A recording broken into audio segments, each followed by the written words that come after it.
all the curves where we are just sitting and waiting for the storm, knowing the feelings are blessed, that there's nothing out there to attract the enemies that try to take over minds.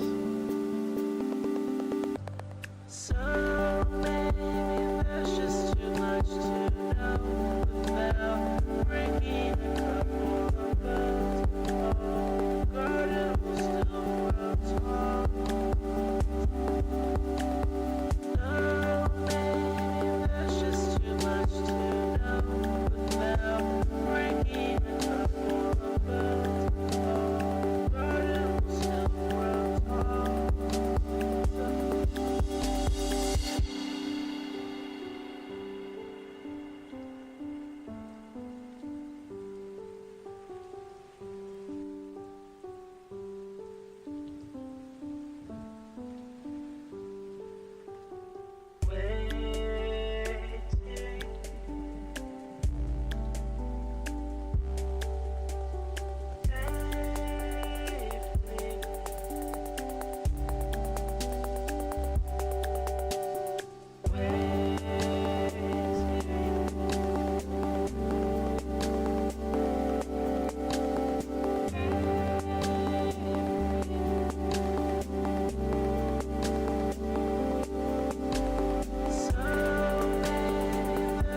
Dude, that internet these days is so dope. Hey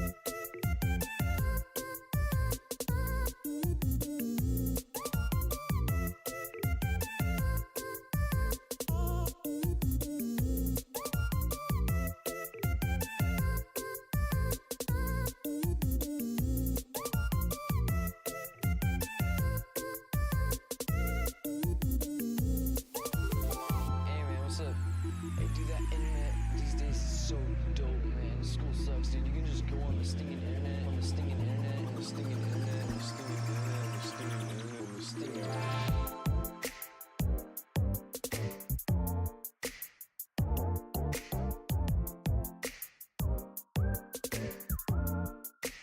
Just go on the stinging internet.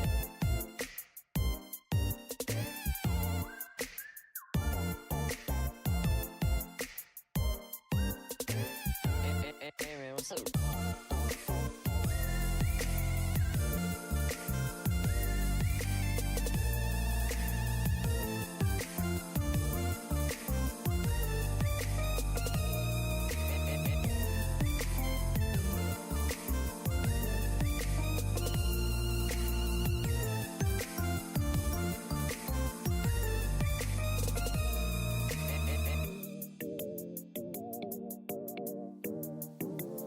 Just go on the stinging internet.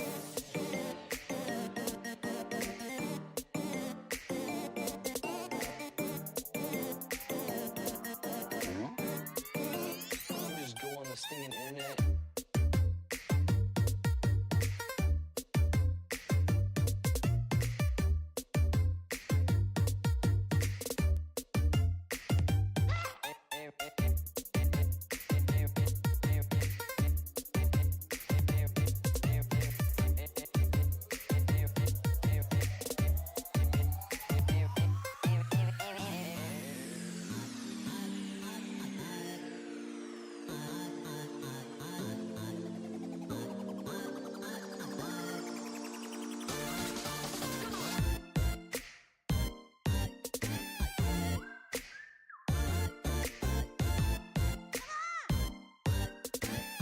Hey, do that internet. Internet.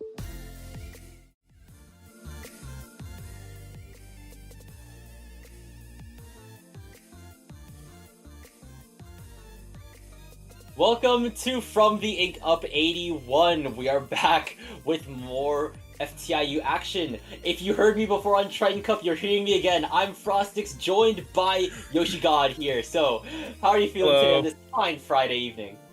I'm doing great, man. Just got back from the gym. I'm ready to watch some FTIU. It's been a while since I've been on the bike, but you know, it's great to be back. It's great to be back.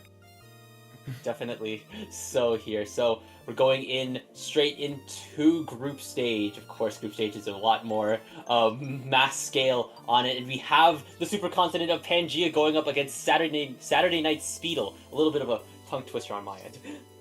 Yeah, and I see they've shortened the name to Pangea. I don't know if I like that very much, but you know, certainly it's going to be an interesting match. I will say one thing: I'm excited. I see a lot of people with similar name tags here, so I'm excited for coordination hopefully today. And yeah, maybe we'll see what happens. You know? Yeah, I think it opens up the possibility of that a lot of these are actually consistent teams that are showing up to this FTIU. So it's like maybe this is a more team, at least a tournament that has a lot more teams in it compared to pickups, which I'm actually pretty excited to witness some interesting strats come out as we go into our first map of the stream, Zones Robo Ramen. It's I'd say probably a star child of the Zones roster, if you ask me.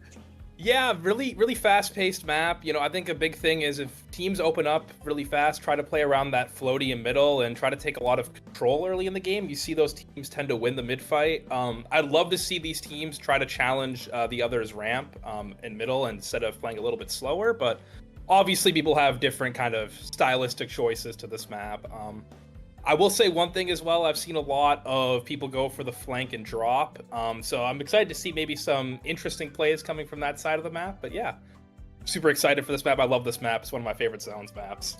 Oh, definitely so, and for good reason. There's a lot of it was kind of like a sight for sore eyes after witnessing maybe like how the last couple maps have been. Once Robo Ramen got revealed, it was kind of like a breath of fresh air for the scene as we now dive into what we are going to see. I'm seeing Gold Nautilus, I think, on the green Wow. team. I think don't Very really paint know. heavy. Yeah, definitely pretty paint heavy on both sides, if you ask me. Yeah, no, green is going all paint heavy. I like it. That's gonna be you're trying to utilize the Nautilus as much as possible. But I also like purple team, very initiative heavy, very trying to take control of the game. It's gonna be interesting to see who wins this. Yeah, definitely. Already Purple's right in the control of the zone. However, it's, first control doesn't necessarily define who holds for longest unless something happens. Here comes a Reef Slider here. It will flip the zone for Pangea here as they are now in control. The Zap is trying to already move in. Do they notice the shot is on drop though as the cooler is being deployed for Saturday Night Speedle? I think a counter push is imminent here. They have the Zuka, but they need to watch out for a potential splashdown from that Nautilus. Yeah, and I think honestly the big thing I'm seeing right now is that there needs to be a little bit more coordination on these pushes. I'm seeing a lot of initiative here, but I'm not seeing a lot of togetherness from the Saturday Night Speedle. I say that, they get a double kill right there. I want to see more of that. I want to see them play around the 10 a little bit more, but so far, a good retake, I guess. My hands up. Maybe I should stop. Honestly, playing around the tent, I'm pretty sure I saw that stamp being guarded by the launch tent shield there, Yoshi. Pretty strong coordinated counter push from Saturday Night Speedle, and they already pushed up ramp, but they suffered 2 down, a little bit of an overextending from Saturday Night Speedle. They will be able to take back the lead, but with Pangea striking back with a splashdown, getting rid of 2 more from Saturday Night Speedle, and the Crab, just that cherry on top, allowing Pangea to get at least back into mid. They need to get rid of their penalty points first, and then to that 51. The lead is definitely attainable, the 10-point differential. Yeah, and I'm liking this right now. That retake was really good. I just want to see the extension here. I want to see these guys take more initiative on ramp. I think they're just letting them set up right now, so we'll see how it goes going forward, but you can see that Tense is kind of doing what it wants to do right now, and it's allowing Saturday Night Speedle to just kind of do what they need to do. Yeah, like, they're just able to at least stay in mid for a little bit longer, maybe try to contest space or get some bonus picks while we're at it here. Pangea is almost out of their penalty points here. They're approaching the single digits, but Saturday Night Speedle is trying to strike back. That Viper's going to go down, canceling out the hammer here. Its zone is now in neutral. It's primarily looking to be green as Pangea is getting one more pick onto Avery. That's no headed and no soda for Saturday Night Speedle. Here comes the hammer. It will be able to get rid of the Zap. Can Sauce keep the sauce going? They will be able to get a throw pick onto Grago. I think Saturday Night Speedle is starting to finally find their footing again. The 10 shield's coming back. The 3 sliders coming out from Pangea, immediately flipping the zone back for Pangea here as they remain to count down. Yeah, and Pangea is doing a great job here. You saw they're starting to take a little bit more initiative at ramp here. They're starting to kind of like force Saturday Night Speedle to play their game, and it's working out really well for them. I think they're just kind of disorienting them a little bit here. That disorients is definitely something you want to do, but right now Saturday Night Speedle is not going down without a fight here, stopping Pangea right before they could get that knockout. I think they're eyeing that ramp that you were talking about earlier. I think they're starting to find their initiative, but at least they're playing a little bit cautious, knowing that Not had the splashdown that it just pulled out. Avic Otter is going to pull out another 10 shield. The Zuka is ready in tow. It's going to start firing onto Pangea. They're all grouped up onto that elbow over here, but now the 10's going down, being punished by the Crab. The Reef Slider's coming out from Pangea as well. Sauce is going down. There's the shot and the Viper going down on Saturday Night Speedle as Pangea is starting to immediately contest that ramp elbow position. Yeah, Saturday Night Speedle, I mean, they're doing a great job here. I think, honestly, the big thing I'm seeing from both teams right now, they need to commit to, after the retake here, to kind of take some space. I think they're just letting each other set up a little bit up on ramp, be a little bit comfortable. I want these guys to make each other a little bit more uncomfortable, play with a little bit more pace here. But aside from that, great retaking from both teams. I'm loving this game so far. I think this game could come to a close if Saturday Night Speedle doesn't act fast, because Pangea is almost out of their penalty points. Here comes the Reef Slider from that Dreadringer, getting it back in control of Pangea, and there's the knockout. Yeah, no, I think both teams played really well, obviously, but Pangea just has a really solid foundation. I think they're playing around the paint really well. They're keeping together they're playing pretty tightly together, in my opinion. Only thing I could say, really, again, is just both teams even, just like extending. I think the first team that's gonna get a little bit more comfortable with extending and making the team a little bit more uncomfortable, I think that's the team that's gonna win this set. back on our replay here. Of course, you love to see the headlines here on FTIU. They get heinous. They get heinous here. I think Sauce was definitely putting up some work for Saturday Night Speed. It's what Wiper can do. Totally not biased because I play a lot of Wiper here, but it's very good at surviving and also just thriving within really tricky situations. But then when it gets just swamped out by the amount of paint that Pangea has, like you were saying earlier, Yoshi, it doesn't have a lot to thrive off of, and then it just gets immediately found out and it gets dropped. So game 1 going to Pangea here. They are now in the lead. If they can get map 2, they will be getting the set and have they will get the set, but it is of course play all 3. So there's a little bit, we're going to experience all 3 games of the set as we go to Hagglefish Market Tower Control for map 2. Oh, this is a big one here. I think honestly Hagglefish is one of those maps. I have a 10 shield. I want to see a lot of aggression at the start from that 10. I want to see them try to actually go and fight the other team's court here. It's a really big way of kind of disrupting the tempo of the other team, especially at the start of the game. You take a lot of attention away from your teammates, obviously. So usually you'll see like a right side push from like right side of tower, and you'll see people push in through that side with 10 to try to disorient a little bit. And I want to see a lot of that. I think honestly, this is a good map for SNP. And I think both the 10 and the the sword are gonna have a lot of fun here. Oh yeah, definitely. So I think on a map like Hagglefish, it'll allow that Wiper to just have a lot more movement options. It'll just allow them to at least have their sights set on, of course, just skirmishing and within like a lot of these like close quarter environments. I think specifically once you get past that first checkpoint, I think the ability to just kind of negate space that I think Tent can do. I think it's going to be really pivotal if Saturday Night Speedle can get to that. If they can start, I guess, having a lot more aggression, being a lot more comfortable with being just right in their face. Exactly. It's like I said beforehand. I mean, you got the first team to take a little bit more initiative and extend on their push is going to. It seems that, like, I think it's like the first map, obviously, you are a little... I'm not used to these graphics. Wait, I'm not used to this either. Like, wait, for a second, like, I was thinking, like, am I on a paddling pool with Jorian at the stream? But apparently, FTIU also has Minecraft Parkour, Family Guy, and Subway Surfers.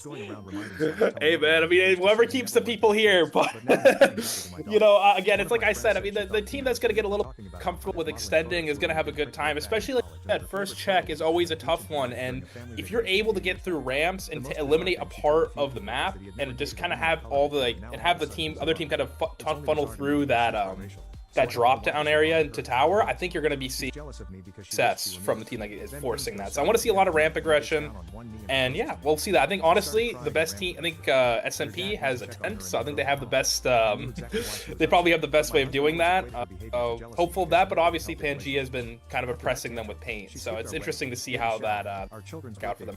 And other family events that we attended. I was fine with extending invitations. Okay, so I'm hearing from our little earpiece with our streamer on the mic, thank you, Nate, that we will be going into things very shortly, as we are now seeing the teams in their respective places. Alpha, Bravo getting ready. Check marks are starting to appear on the screen. Nice bamboozler over there, Nate, and we'll be getting into the game shortly. Hey, hit some shots, hit some trick shots. Let me see some trick shots. Yeah, let's see that bamboo work. Let's see it. Ooh. Ooh. Okay. Steady on the squeeze with that bamboo. DX estimate from my looks of it, honestly. DX estimate, guys. You heard it here first. DX estimate from Yoshi-chan over here. So we'll have to see. I think one last thing I want to just break out before we eventually dive into this match. I think when it comes down to just paint control in general, of course, we saw a lot of that come out from Pangea, and I think right now, would it benefit Saturday Night Speedle if they could maybe put a little bit more paint out there, or should they just stick with trying to press the aggression even further? That way, it just won't. They won't allow.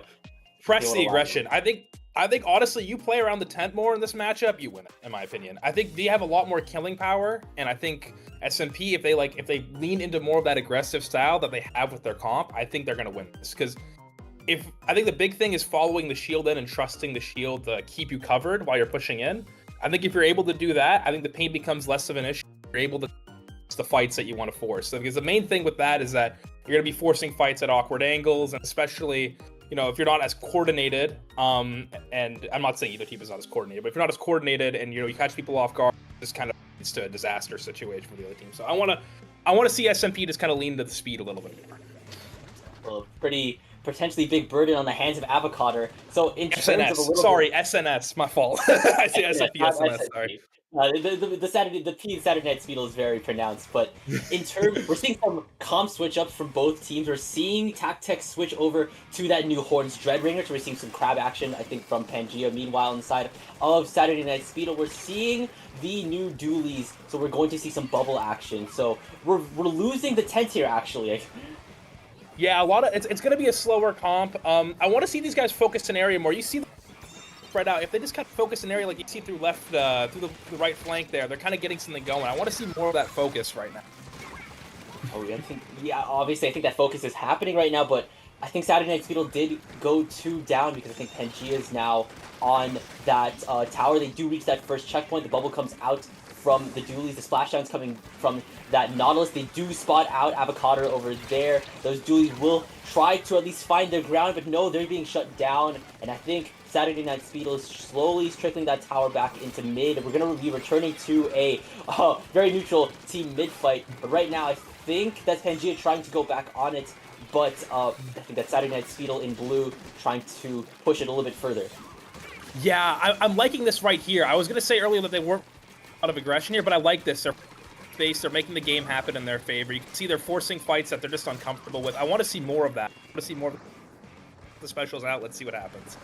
Oh yeah, we're now reaching that very pivotal point, that first checkpoint. Avery getting a pick onto that Nautilus. That's a very good start. Here comes the Soders for Saturday Night Speedle. That's what I want on a Saturday night right now here. As S and S are now moving past that first checkpoint here. We're seeing the shot trying to contest that upper platform, but they will be shut down by Ellie on those dualies here. I think we're seeing a little bit more, and that bubble's being popped right when they needed to, and now SNS are moving ever so further past that second checkpoint, closing onto that second checkpoint. Sauce is now popping. The Ultra Stamp getting rid of 3 members of Pangea. It's only Tactec left, and SNS are contesting it even more. That's what we've been wanting to see, baby. And now that will secure a knockout for them, and now it will put it at a tie. I'm just gonna say to any teams that are watching, replicate that. That was a beautiful extension. You notice how they're forcing the game to happen there. They're not letting Pangea set up. They're not letting them play their own game. They're forcing the game to happen. They're pushing up. And they're playing together as well. This is what I like. It's really good, honestly. It's great setup, honestly. Beautiful setup. I think these guys played it really well. And just that whole push, man. Oh my God, so coordinated, so focused. It was great. I don't know what their comms were like, but they got it all together right there. So it was beautiful right there. It was amazing. It was amazing. Everyone ensuring that they're in the right place at the right time, making sure that they can at least contest those higher up spaces on the enemy spawn. Meanwhile, those members on the team that have specials at the moment, making sure they can pop bubble right when they needed to as they started moving forward, popping the stamp potentially to contest the high ground. So we're going to the tiebreaker already, a game 3 right off rip. Welcome to Undertow Spillway. Oh, this is just, honestly, I will say I struggle on the map too. I struggle to coach too. Sometimes this map, just the way it's divided in half, it becomes a little bit complicated, especially for coordination. I think, you have the wrong call come through. You have your team split some people go one way, the Rainmaker goes the other. Seen it happen on this map. So curious to see how the teams react to it. Obviously a fun map though. I would like to, you're going to see a lot of pushes for the left, obviously. No one really goes right unless it's clear usually. But I'm interested to see how they do. I think, honestly, like I said, I'm going to say it again. The team that's taking initiative is going to win, and you saw last time. SNS took initiative the whole game. They won the game, so I think it's the same thing here. Honestly, both games up for grabs for both teams. They both are playing very well right now. So right now, I think it's kind of a scenario of just a lot of ramping aggression coming from SNS. Meanwhile, there's a lot of just sheer raw paint output on the side of Pangea. And on a mode like Rainmaker, both of those really kind of come to a point here. Of course, you need to be really quick on that Rainmaker, get a really strong push going. So if Saturday Night Speedle can execute a really strong push really quickly, they could get a lot of a really strong lead, potentially a knockout. But if Pangea can just stall them out like they were doing back in that Zones match here, we could see a very different story. Saturday Night Speedle is going with their TC comp. Meanwhile, I think Pangea is going with their Zones comp. So Yeah, very really pain heavy, very interesting pivot. I wouldn't have switched. I personally would have kept the comp I had for TC. I like the initiation, but we'll see what happens. Yeah, that's understandable, with especially with the Crab as well as the dualies from Pangea. Already, SNS will be getting that Rainmaker first. The bubble, or not the bubble, but the Wiper has the hammer. The shot will be going down, but meanwhile, there's two members of Pangea going down, but Ninja will be able to get rid of Avocado, the Rainmaker. Holder not right before... Oh. Oh no! Oh no. Oh no. Well, it appears that our spec cam DC'd from the match, which means game 3 is still happening. We're not seeing it though. Okay, I'm gonna say Pangea. I'm gonna be so for real. I think they need to just they need to be more comfortable with taking some more power positions. I think that's the big thing that I'm seeing right now. If they take some positions that are a little bit more stable and they play a little bit more to their speed that's a little slower, I think that's going to work out for them a little bit better. Because right now what I'm seeing is it's a lot of lower ground positions, a lot of stuff that's on the ground. I want to see them take glass more. I want to see them take these more like spine. I want to see a lot of these more like advantageous positions for some of their weapons. Like that, I think that's the big thing I'm seeing right now. They could 100% win this game. It's just a matter of playing those better. I think, in my opinion, it's just those positions. As we see We're back. stream go back to. I love this tournament, man. This is the mafioso episode of Family Guy where Peter went undercover. I remember. I haven't this for some watched reason. Family Guy. I'm gonna be I just so see it off of the clips, man. I don't watch Family Guy either. I don't watch it either. I've watched like the entirety of The Rookie through like YouTube shorts. I swear. I also watched the entirety of The Rookie. I've seen so much of Nolan from YouTube shorts. Wow, small world, ain't it? I love the song that they give Nolan. I'm not gonna repeat it here, but if you know, you know. If you know, you know. I'm gonna say that. I'm gonna say that. So I'm pretty sure, actually, yeah. I think the entirety of Game 3 is still going on. So we don't really know. Oh wow, this guy sucks at Subway Surfers. Anyways. Either way, it's going on. Unfortunately, we won't be seeing it here. So anything could be happening, but we won't know. Dang, and that was the one that decided who gets the set. Damn, yeah, no. I'm curious what your thoughts were on it, because I mean, honestly, I think Pangea, it was like set one. Like, I think the thing is that they were able to just kind of do what they wanted to do. There was no real pressure on ramp with them. They were able to just kind of settle in and do their thing. I think once they got off kill, it was kind of a little bit of a challenge. I think the big thing would be just to kind of play those power positions. I'm curious what your thoughts were on it. Well, honestly, yeah, playing a lot to the specifically playing on those like maybe higher ground positions, especially with Pangea's comp here. I think they would definitely they would benefit from taking those high ground positions, things that the more aggressive members of Saturday Night Speedle can't contest. This guy really sucks at Subway Surfers, man. I don't know, man. I'm watching the Minecraft part. I think that's I'm trying to read the what's going on in this Reddit story. Reddit story. Oh, really depends on what interesting r/question is this time around. Oh, here. no, I'm gonna go on. Am I AMA? Okay, okay. It's not an am I the a-hole post. Am I the a-hole? Yeah. Am I the? Oh, hold on. Oh, no, here it is. There's an it is, I think. There we go. There we go. Now we have it. Okay.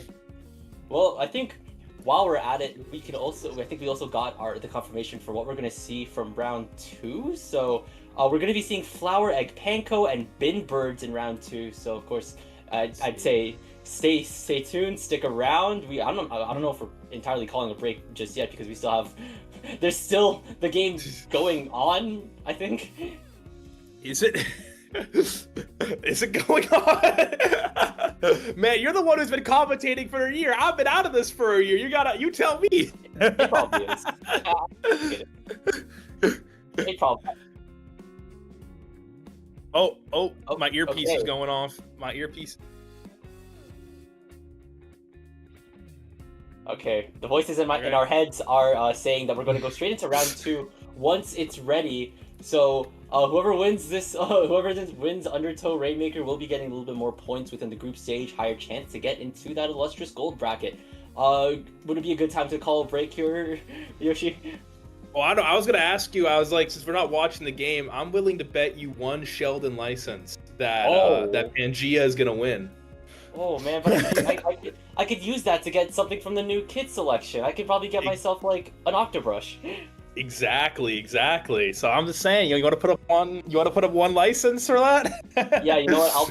I'll put up a license and my QR ticket. Ooh, hear me out. I'll give you my special saver ticket. It's very in nowadays. Special saver sub. Of course, that's good. Okay, so we're going No! ticket for ticket, and just like that, I now have a Sheldon license and a special saver ticket. I can now build my support shooters, which then means Saturday Night Speedle will be getting a little bit more points. They at least have 140 as this is the 20th seed. More things for them. So we're going into round 2 next. So don't go anywhere. FTIU will be back shortly.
Hey, Frostix, guess what? What? Chicken butt! Oh, you did me with the classic. You did me with a good old reliable. Either way, when I said that we were going to be back shortly, I wasn't lying. Welcome back to From the Ink Up. 81 here. For those just joining, I'm Frostix, joined by Yoshi God, and we are now seeing flour, egg, panko, the ingredients to a wonderful chicken katsu, and bin birds, the things that are probably going to be gunning for your chicken katsu. Wait, that's... Oh my god, it is the... Oh, I didn't realize that was the ingredients to chicken katsu. It didn't register for me, man. Jeez. Oh my god. It'll be a really good chicken katsu. Man, I made it before as well. That's the funny thing. I know, I made it too. It just didn't register for me, I guess. Oh my god. But next map is gonna be Tower Control Inkblot Academy. Actually, my S2 team was named after this map mode. So I like it. I want to, you know what? Big thing I want to see on this map that I've been that I've learned with the oh my god, why Paradigm Starfish was flank left at the start and fight the ramp early. Honestly, it's a very good strategy. I'm not gonna lie, it gets plat clear, and I think you get a lot more pushing power through mid because you don't have that issue with like a long range weapon on plat, kind of playing a support weapon to like the to the slayers and the in the mid line. So I don't know about you, but that's what I'm thinking right now. What do you think? Okay, I've never actually thought of that strategy before, but assuming that either team has a weapon like, say, a brush or maybe a tetra, something that can like scale like large amounts of land very quickly here, if it can like execute that really well, it'll open up a lot of space for the team that executed it. So that's honestly really interesting to see. Yeah. That being said, for the people at home, if you really want to, if you're playing short range weapons and you want to play this you have to play very aggressively. You cannot let the backline set up on this map. You cannot let it. If you're going to let the backline set up, you're going to have a hard time. So I'm interested to see what's going to happen. Oh, double swords. Double swords is Okay. always nice. Green team sporting the wiper and the sticker stamper. That's going to be Flower Egg Panko. Meanwhile, on the side of Binbird, something pretty traditional for TC, but they're cool. Actually, wait, what do you mean TC? We're seeing Vanilla Tri-Stringer. We're also seeing NZAP and the Doolies as well here, but Binbirds is already taking it by storm, getting rid of the Headed as well as the Wiper. Ooh, and this Slosher, I love what they're doing right here. They're taking a lot of initiative. I'd love to team play off it a little bit, but right now I'm really enjoying what the Slosher's doing. I think they need to put a little bit of pressure on Ramp here. Let's see what they do. Oh yeah, the strikes are already coming out here. That NZAP is unfortunately going down for Binbirds. That's no Soders for the Bin Chickens here. Already, both the Stringer and the Slosher and the Doolies going down. Flower Egg Panko are taking this by storm, not allowing Binbirds to get past that first checkpoint as the tower coasts back to mid and now cruising to Binbirds' first checkpoint. Yeah, Binbirds just went in one by one, honestly. Good first push here, but I want to see a little bit more coordination. I want to see them together a little bit more here as the game progresses. But so far, really good counter from Flower Egg Panko. Playing together here, you can see taking bats together. I'm curious to see how this progresses. Yeah, that's already something that's very important when it comes to TC. Inkblot storming bats, not allowing the Binbirds to have a lot of space to fly, just keeping their wings clipped, per se, here. The Sky is just in there like swimwear, trying to get this dually out. They will be going down in a trade! Oh my god! Dude, Flower Egg Panko, they're doing all the right things right now. Definitely Everyone so. that whole, this is what you to do. This is how you take initiative on the... Very strong taking initiative, yeah. Yeah, and just like, oh, you can see here, it kind of collapses here, but that's okay because they took so much space there. You see how they got near your spawn there. That's what you need to do, staying ahead of the tower there and just trying to push as much as you can. It's a great first push from Flower Egg Panko. I'm curious to see how Binbirds responds. Again, more coordination is what I want to see out of them right now. But I think they're gonna get. They're right now. They're slowly getting together here. Let's see what's going for. You said how the Binbirds, when they were trying to at least stop Flower Egg Panko's first push, they went one by one, almost dropping like flies per se here, because Flower Egg Panko is already right back on the aggression here. The Hammer won't be claiming any target steps. The Stamper has gone down, and Binbirds is once again 2 down. Flower Egg Panko is constantly ensuring that they have the numbers advantage, and speaking of numbers advantage, that wipeout will definitely help. That's tough. Yeah, that's tough for them right now. Binbirds again. It's a matter of staying together right now. They're gonna get the. I think they're gonna stop it here, but they need to get together. They definitely need to get things together because right now Flower Egg Panko is just inches away from getting that knockout here, and right now Binbirds are trying so hard, and they will be able to at least put a plug on a potential knockout. Right now, they need to at least make sure that the tower can get back into mid, not allowing Flower Egg Panko to just constantly be in their own spawn. Flower Egg Panko again. I'm loving the teamwork from Flower Egg Panko right now. Just playing together. They have the same ideas right now. It's honestly, it's just Binbirds. I need to see a little bit more coordination on these drops. Once they start doing that, they'll be fine. Then that's the main thing I'm seeing right now. But just again, oh my god, Flower Egg Panko is just all up in their business. Oh my god, holy. Yeah, they're just constantly ensuring that Binbirds cannot get a glimpse of what even their own plat looks like here. And we're seeing that Stamper pop a point-blank Booyah Bomb, full sending it straight onto Binbird's spawn. And with that, that's the knockout for Flower Egg Panko. Okay, if you're Binbirds right here, the big thing right now, don't overthink this situation. It wasn't a great map one, but honestly, there's positives here. When they were retaking out of spawn, they were doing a good job of it. It's just that extension. They're good at retaking. They're good at taking their plat again and getting through their own bats. It's just the extension after. I want to see a little bit more coordination there. I want to see them drop together. I want to take some more fights together. But again, just wow, what a map from Flower Egg Panko. What a great map from them. They were just constantly willing to go in, and they were just absolutely confident within their pushes. We saw the splash as well as that Stamper go in together, ensuring that at least they can take the fight as a duo here. Just constantly, it's like I said earlier before that match ended, Flower Egg Panko were constantly ensuring that tower was not trickling back past mid for them. That way they were constantly within the driver's seat. They could get that. So Flower Egg Panko will be taking game number 1. So going into game number 2, it's going to be on the highly acclaimed Mahi Mahi Zone. This map, okay, you know, honestly, this is a good map too for oh my god, I'm sorry, I'm forget bin birds. Excuse me, sorry. Good map too for bin birds. This is a map that it's a little bit easier to stick together on. I want to see them play through drop here. I want to see them just kind of relax a little bit. You know, it was a little bit rushed. Map 1, I think map 2, you take a deep breath here. You start playing through drop a little bit. You start getting a little bit more coordinated here. I think they're gonna have a good shot at this map. I think this is a good map for them to retaliate on. But I think Flower Egg Panko right now just firmly in the driver's seat for map 1. Yeah, if they can and I think once that water level drops, if they can get a hold going for at least past the 60-point threshold here, the water of course will drop and it'll just open up a lot more space for those skirmishers from Flower Egg Panko to work with. Those swords are going to have a time. That Splash surprisingly is going to have a time. That Splash is playing very aggressively for a support shooter. Oh yeah, no, I love it. I love it. You know, I like support shooters that like to take a lot here, and I like that taking a. It's honestly better. You're getting paid more advent spots. It helps the skirmishers move around a little bit, and you're getting a little extra chip damage to kind of ensure that skirmisher maybe can find a kill or two to make it a little easier for your Slayer to come in. So really excited about how these guys are playing right now. But I think if you're a bin birds, like I said again, this map is perfect, especially the start. Like you said, it's a lot more streamlined. It's a lot narrower. You're going to be a lot easier to stay together here and keep time, as opposed to if you were playing, you know, after 60 seconds, after 60 points, excuse me. So I think they're gonna have a good start here. It's just a matter of keeping it going.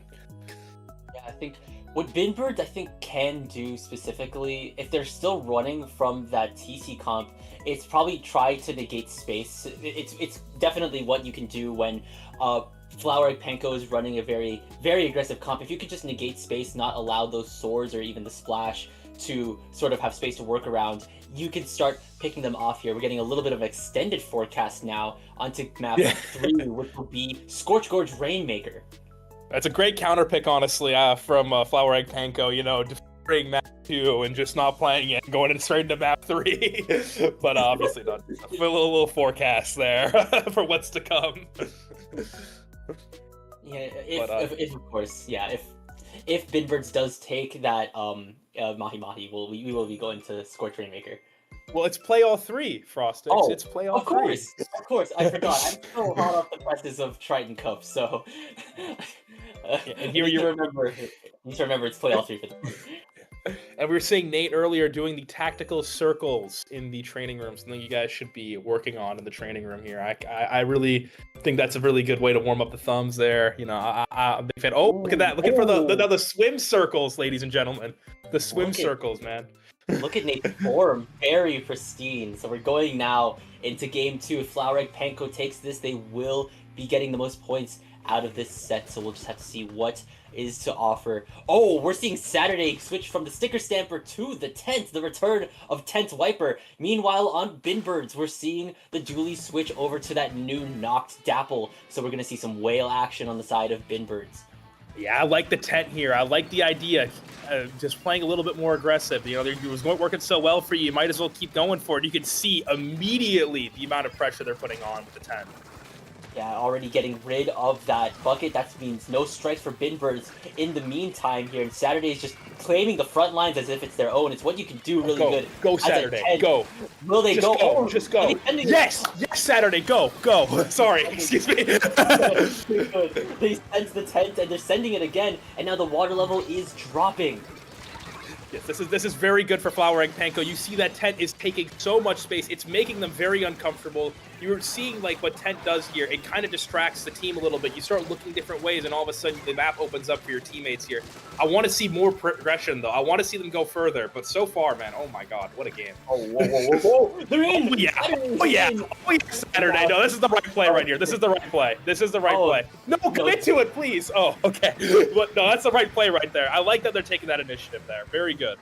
And they're already right back to defend against a counter push from Binbirds because, wow, that Tent was all over the place, which will allow Flower Egg Panko. Can we get a check on?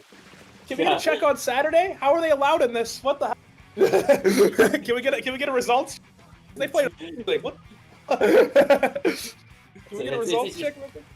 Oh, we of course love to see the matching victory emotes. I think we saw that from the last team, Saturday Night Spindle or Pangea. I don't remember which one of them had matching victory emotes, and we see them from Flower Egg Panko as well here. But I think what worked here, I think for Flower Egg Panko again, was some additional space negation, which was what the tent could do in spades here. It does it really effectively, not only within pre-water drop, but also in the water once the water drops as well. Completely agree. I think Saturday did an amazing job with just cutting down the map, limiting their options, and just you could see how uncomfortable they felt throughout that set. It's just, man, I'm sorry.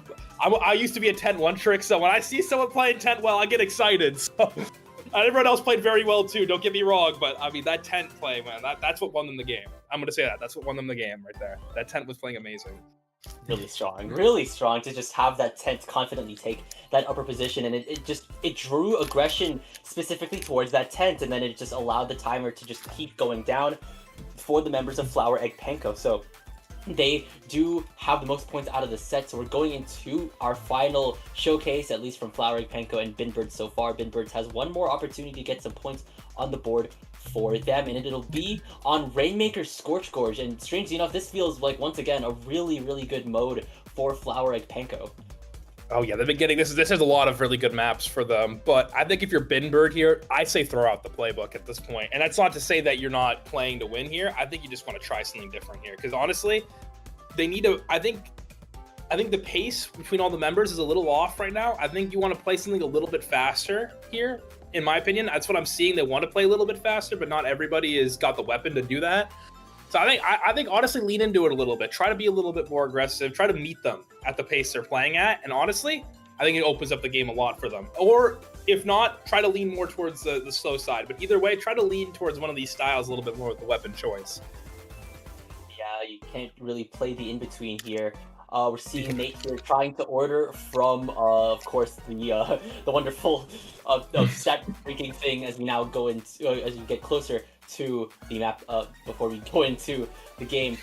From what I remember seeing of them from Game 2, they were running a frontline cooler option for both games with that end zap, and of course they had that switch to the dapples. I think that was a glimpse of a little bit more aggression, a little bit more fast pace, at least the potential of what could be from Binbird. So completely agree. They could pick things up in terms of their speed, and I think one thing that I do actually want to at least say that they could have in their back pocket is the amount of shred that they have. They have dapples, they have the tri-stringer. That'll be really good for shredding that bubble shield if they can get that tempo in their favor, like you were saying. Yeah, it's just a tempo problem right now. What it looks like, at least, I don't have the overhead on definitive thing, but it just seems a little bit, the tempo just seems a little bit off between the members. So I think honestly, just focusing on staying together a little bit here, game's going to be a lot more close, and I think you're going to see a lot more of a closer result if they're going to keep the tempo a little bit. So whatever that has to be, if that's a comm difference, if that's a weapon change, if that's like a mindset change in this game, a little bit of something here will probably go a long way for them. Yeah, just at least tipping the scales perhaps in one direction. That way it isn't kind of like a trying to do everything but not really succeeding in anything specific here. I wasn't gonna say it, but yeah. I wasn't gonna say it, but yeah. I mean, while yes, of course, you can be like very versatile with your team options here. When it comes like if your entire team is kind of like dead set on one goal, you're kind of like already really close to achieving that. Yeah. They got it. I mean, they can get this game. I don't see a reason they don't. But oh no, the carbon comes out. Okay, this is gonna be interesting. This is gonna be interesting with the carbon coming out. I'm excited for this. Oh, definitely so here. With the amount of paint that Flower Egg Panko can bring out between the tent as well as the splash here, it's gonna leave a lot of room for Sky. Now switching from the wiper to the carbon to just shark like their name is Bruce. And already, right now, I think that's Flower Egg Panko. Their head has gone down. Binbirds is in control of that Rainmaker, and there it is. The carbon is jumping. 3 members down on Binbirds. And carbon is a really scary weapon right now, especially you're down 2. It's in you're already maybe a little bit in your own head here. And it's just one of those weapons that you make a little mistake and it's going to punish it very quickly. You're seeing that already right now. Just a little bit of separation and boom, the carbon's there. Yeah, and right now I think those dualies are a little bit outclassed. It's 3v1 there going down. At least the Rainmaker has gone down. Also, I think what I wanted to say was that Binbirds is also sporting that Neo Sploosh, so that could be, once again, a lot more aggression, perhaps a lot more fast-paced action coming from Binbird. But right now, the two weapons that are the fastest between the entire comp, both the Dualies, the Sploosh, as well as the Bucket now, are going down, 3 down. It's only Seagull left to defend the last line of defense because Flower and Panko is closing in. Yeah, I don't know, Frostix. I mean, I'm seeing a little bit of it from I'm seeing a little bit of that aggression, but oh please, okay, thank you. Okay, I want to see a little bit more aggression from the Sploosh player here. I'm liking that what they did there, go for the drop and try to get that kill there. I want to see more of that though. I want to see a little bit more. Oh, definitely so. Sploosh can be just as kind of blitzy as the Carbon, and do they realize that the tent is there? I don't think they did for a little while here, but they will call out Saturday. Okay, thank God. Eagle will be going down. Inkmute and the rest of Binbird are trying to shut down that tent here. But classic 10 play. Classic. That's classic 10. Every 10 players experience that. Miss 4 shots and somehow stay alive. That's a classic play right there. I will say I've done that several times myself. So obviously, again, you know, not like the most efficient way of doing it, but it gets it done. That's all you need, really. Oh, definitely. So here, because right now Flowery Panko is now zeroing in on that final pedestal once more. Sky's moving in, getting rid of Seagull as well. It's only the Dualies left here. The Rainmaker has gone down, but Flowery Panko, it's just inches away from another knockout. That 10 shield's flying out. The Carbon is already in prime position. They're striking, getting rid of Seagull before going down, I think, to Felidae on the Bucket here. And Binbirds are definitely shoring up on the defense here, but they need to constantly hold down the line. They need to at least find a way to break out. I don't agree with picking up there, honestly. I think you want to take space there, but you don't want to pick up, honestly. I wanted to see them kind of, you know, take more of their spawn before they pick up there, but I think, you know, they have that fight in them, though. They're not letting the game get KO'd. Holding up for 3 minutes. I like this. They have they're keeping themselves in the game. It all takes is one push here. And there's that one push. There's that one push specifically, unfortunately not from Binbirds, but it will be coming from Flower Egg Panko, who will take these sets in a 3-0. Man, great game from Flower Egg Panko. I gotta say, it's one of those things. It's something I always tell teams that I coach. I can see what they're trying to do. They're trying to play with tempo.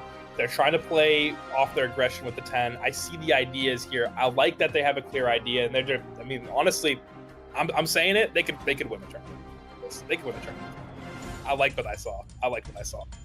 Yeah, it's really, like, if you don't have the answers to deal with the amount of aggression that comes from Flower Egg Panko here, you're going to be left in their dust, per se, and I think that's what they did to Binbirds here, unfortunately. Yeah, I think here's the thing with Binbirds, though. They have the tools. I like that what they're thinking about. I saw the mist coming out. That's to slow them down. I understand that. I want that mist coming out, though. I think honestly, I think they're on the cusp of finding that answer that Alphine seems to already Alphine, excuse me, that's one of their players. Flower Egg seems to have here. So I know bright future obviously for Binbirds. I think they're close to an answer here. I mean, that's what you need to play these tournaments to figure it out, you know? It's just one of those things you need to play the game, you know, as a team. I don't know how long they've been around for, but I mean, I see a vision. I see a vision. Be a vision in mind. Hopefully it can come true for Binbirds, as there's still a lot more FTIU coming up. Round 3 will be next. We don't really know who's coming up next in round 3 unless we just got our no, we didn't just get it, but stay tuned, of course. We'll be right back with more FTIU. Round 3 comes up next.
And we are back with more from the Ink Up 81. For those just joining stream, I'm Frostix, joined by Yoshi the Goat.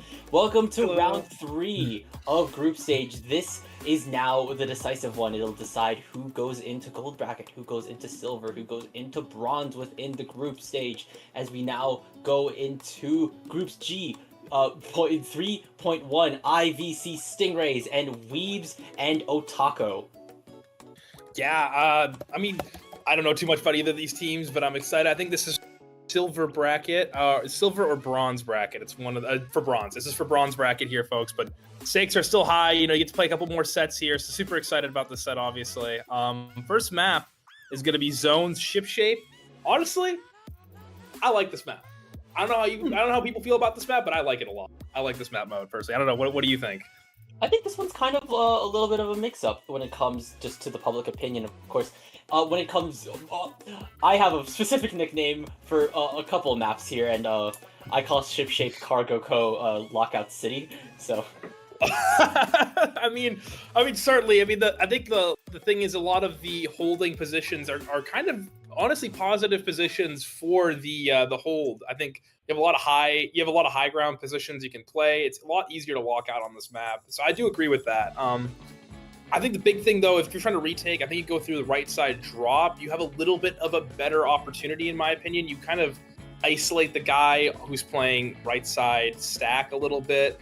And I think you can push through to grades. I mean, the only problem is, again, is after you take that right side is how do you transition to the middle? Obviously, you have to clear out stack at some point. So it'd be interesting how these two teams approach this map. I think it's very interesting. It's very dynamic. It's one of those maps that's a little bit tricky to play, but once you get it down, I think it's a fun map.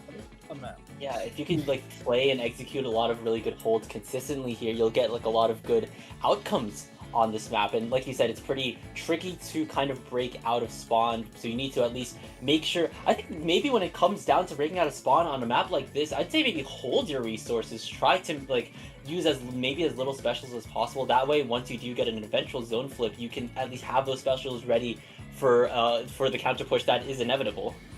I'll always say, especially when it comes to special use out of spawn, it's a matter of whether or not your pushes without specials are going. I mean, if you're able to break out without specials, like you said, considering those always going to be helpful, but I will say, do not be afraid to farm up like a Zuka or farm up a Kraken or Crab or whatever you need to retake with. I know those aren't like the best retake specials. I just first three that popped in my head is the one I said, but it's a matter of just. I think honestly, I wouldn't be afraid to pop specials on retake, but obviously, if you want to hold them, like you said, I mean, I'd prefer if you hold them. Yeah, like especially if you get popped down, if you get picked off even before you could break it out of spawn, then you're losing that special as well. So it could just depend, and then next thing you know, you're gonna get locked out even further. And now it's battle time, so let's just see what is in store from IVC Stingrays as well as Weebs and Otako. I'm excited to see these comps here. I see a screen. Is a screen gonna come out? Whoa! Whoa! I don't know the new kids. I'm sorry. Okay, well, starting off rip, we are seeing the new Dynamo. I'm pretty sure this has Whale, if I remember correctly. That has Whale, and then that Dynamo is immediately getting dropped here too. I think to a stray bomb from the I can't really tell for sure, but what I know for sure is that the team in blue, or not the team in blue, but the team in yellow is also sporting a scoped E-leader. And I'm going to say this right now. I think both teams need to be a little bit less timid. I want to see more action out of both teams. I'm seeing one go down, and I'm not seeing a lot of explosion, but you know what? Hands up in the air. I'm wrong. Blue team immediately pushing back as soon as I start saying that, and just capitalizes very well off of that one-man advantage there. Beautiful, beautiful retake situation. They're beautiful. Team in blue here, I'm just a little bit of a quick scan. The team in blue is Weeb and Otako. So now IVC Stingrays needs to find a way to start breaking in. No specials are online here, but the Wave Breaker does come out. The Whale does come out here. They're getting rid of the T-Tech off rip. That's a good start. The Splashdown's coming out to put the zone into neutral here. Now they need to start trying to contest the stacks because Wraith as well, it's just the dualies left here to contest here. But right now, they need to at least start holding up their positions, holding down the line, because Weebs and Otako is starting to respawn. They're back in the court. Yeah, and I want to see a little bit more forward positioning from Weebs and Otako on their holds. They kind of gave a lot of space to work with there, so it's going to be interesting to see how they kind of go about this going in the future. But so far, again, both teams playing a little timid here. Again, I want to see a little bit more aggression. I see, again, Weebs and Otaku immediately fire back. So maybe I should stop. I don't want to be laying down Caster's curse back after back right now here. The Wave Breaker is coming out from IVC Stingrays here. Weebs and Otaku is once again holding down the line. Banzai is rallying the rest of Weebs and Otaku onto the scene here. We're seeing the Junior trying to get a pick onto Wraith, but Wraith is going to be able to jump out right in the nick of time. Now the Junior's moving up to the stack. Will they be able to get rid of Beige? Yes, they will, but Wraith is here to clean up the fight on damage control. Weebs and Otaku are now counting down. They're in the 20 threshold. They're going to be in the 10s very shortly here. IBC Stingrays needs to start acting. Yeah, I wish they were a little bit less scared about this E-leader here. I want to see this this decap kind of take a little bit more of aggressive positions, but obviously it's working out for them clearly, and they're going to win this game. I'm going to be so for real. I think either one of these teams gets a little bit more aggressive after they take zone. I think, or the objective, excuse me, in the future. I think that team's going to be a little bit better off, because right now I'm seeing a lot of let's take zone, but then I don't see a lot of extension after that. So curious to see how that kind of unfolds in the next couple matches. Was the memo for this FTIU match your victory emotes? We've been seeing this like consistently after set. You know, I said this the last stream that I was on today. If I had a nickel every time, okay, yeah, you get the gist. I'd have 3 nickels by now. Either way, though, when it comes, it's like you said. Getting the zone is one step of the process. I think that follow-up, that extension is also just as crucial. Yeah, again, it's just, I just want them to be a little bit more aggressive. I want to see the other team, again, like I said in previous matches, kind of force the other team to play their game. You know, you have weapons that can do this very well. Again, like I said, the decap specifically does a very good job of doing that. So I'm curious in the future how that's going to, again, unfold. But again, I think, you know, both teams are playing pretty well right now. I will say one thing as well, for everyone who's a little bit timid at the start of ship shape, and you saw that with the Dynamo, you either commit past that little line at the start, the edge of the zone, or you stay behind it. Because the bomb is almost always going to get thrown on that line there. That's a pre-bomb for most people. So if you just kind of like go forward in front of it, or go behind, or go a step a little bit farther back, I think you're going to be better off there. But a little small thing that I see a lot of happen. I also die to it a lot too, so I just thought I'd give that little nugget of information. That'd be really nice here. I'd like to order a 10-piece of those info nuggets. That would be very nice. So, maybe I should start charging. I don't know. Going into map 2 of the set, it will be on Barnacle and Dime zones here. So, if I'm being honest, I'm really unsure if IVC Stingray's comp would fit necessarily within a mode like Clams here, if you ask me. I mean, I think they're going to switch it up. I don't think you can play what they played. I think the leader, you're going to take the leader out, honestly. You're not getting a lot of that benefit of the extra range with the leader. So, because Barnacle is a short map, it doesn't really, and the angles specifically don't really cater to it. So, you might see a little bit more of an active backline, thinking about more like Splatlings, or maybe even a VChar, Shout Out Arcade, and just kind of like playing something a little bit more aggressive. I think that's what you have to go, especially with this map going forward. It's one of those maps that lends itself to aggression. The teams love to pressure that plat so much and try to just kind of force the other people to play their game. So interesting to see what's going to happen here. And Alley, again, another spot that's kind of hard for Chargers to play against. A lot on Barnacle and Dime is that when it comes down to when the basket opens, it's kind of a scramble to see if that basket can stay open just for a little while, because I think the distance from mid to the basket is it feels like a lot I guess longer in terms of space here. So I think you need to have kind of your clams in order, ensure that you can at least get a very strong worthwhile push when that basket first opens. That way that other team won't have a lot more easy resources for a counter push. Yeah, clams management's always a hard thing, though. I mean, you higher level game, it's a tricky thing. Making sure you have enough clams when you push through. It's, you know, because one guy has to go back and pick up the clams, and none of us want to be that guy, me included. I'd rather go up and hold forward and not think about the game. But you know, so some of us have to go back and pick up the clams. So I'm interested to see how this is going to work, how their clam management is going. To say that I actually maybe that I actually like picking up the clams. That way it feels like I'm doing a lot more. There we go. Oh, the leader comes out. Interesting. I'm okay. The the leader comes out, but also the introduction of Brush to IVC Stingray's comp here, and that's definitely a weapon that'll make some good work onto Clamblitz. Shout out middle management. Yeah, interesting. I'm interested to see how they're gonna play this. If it's gonna be more Sharky or gonna be more machine. Look, right now it seems to be a little bit more of a Sharky play style from the Wink Brush, but we'll see going forward how they approach this map. I want to see them play a little bit more aggressive, but as you can see, they're not really taking a lot of initiative here. I'm gonna throw it back to you because I don't know what to say. Yeah, don't worry. Right now, the clam economy is very much in the hands of Weebs and Otako here, and already a ball has been made by Waichi. I think already we're seeing a pick onto Neo. The bubble has been set up by the Cavitator, getting rid of Infernal as well, and Beige is moving in. They will get that first break. Is that a second one I see? A second Power Clam has hit the basket, and now they're Yeah, but yeah, I just like first of all, clams are out. But yeah, I want to see more initiative from from the Stingrays. From the Stingrays, I want to see more initiative from the Stingrays. I want to see them take more presence.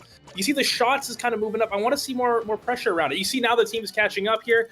This is what we want to see more of, and unfortunately, this kind of breaks down. But that's a step in the right direction for the Stingrays. It's deadly close right now for Weebs and Otako here. That was an 100-0 push from Weebs and Otako here, and that's just something to talk about, man.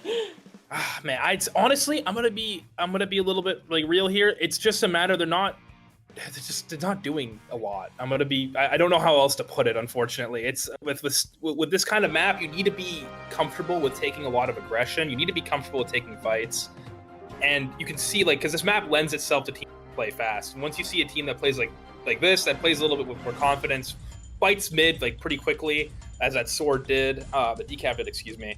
It's tough, so you need to be a little bit more well equipped. I would like to have seen them play Plat a little bit more at the start, and then afterwards just playing a little bit more together through the retake. But apart from that, I like the idea of putting the Brush in. The Brush was a good idea. As a step in the right direction, I think they're going to do well. Oh, definitely so, because they have one more map to play on. I see it Rainmaker here. If you can get the extended, if you can get the drop down into the last bit of the menu, I might as well just check Sendu maybe. We'll figure there out we what are. this is. Okay, welcome to Spinner Scene. Oh God, no! I'm sorry. It's going to be Museum Alpha Rainmaker. I have horror stories on this map mode. Let me tell you, it's a map that it's very easy to lose track of the Rainmaker on. Museum's always an interesting map to keep track of objective on, in my opinion. Maybe I'm not good at it. Maybe y'all back at home are a little bit better at doing it. But always a tricky mode in my opinion. But you're going to see the leader come back out. I think, not come back out, but stay out too. I think I like the leader play here, and I think I like the Brush play too.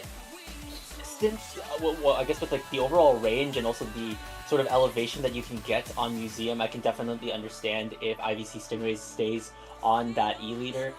I think maybe it just depends on if they're going to stay on that vanilla E-leader, if they bring out C-leader. It really just kind of depends on, I guess, how that Charger player is feeling on the side of IVC Stingrays here. And yeah, I totally agree with you when you say that this map is a tricky one here. Getting pushes past, even to the first checkpoint, because mid already feels like a mess to get to it. If you can get past, if you can make the spinner jump, that'll definitely save you a lot of time. But then making it past the second spinner, that's a whole different story, man.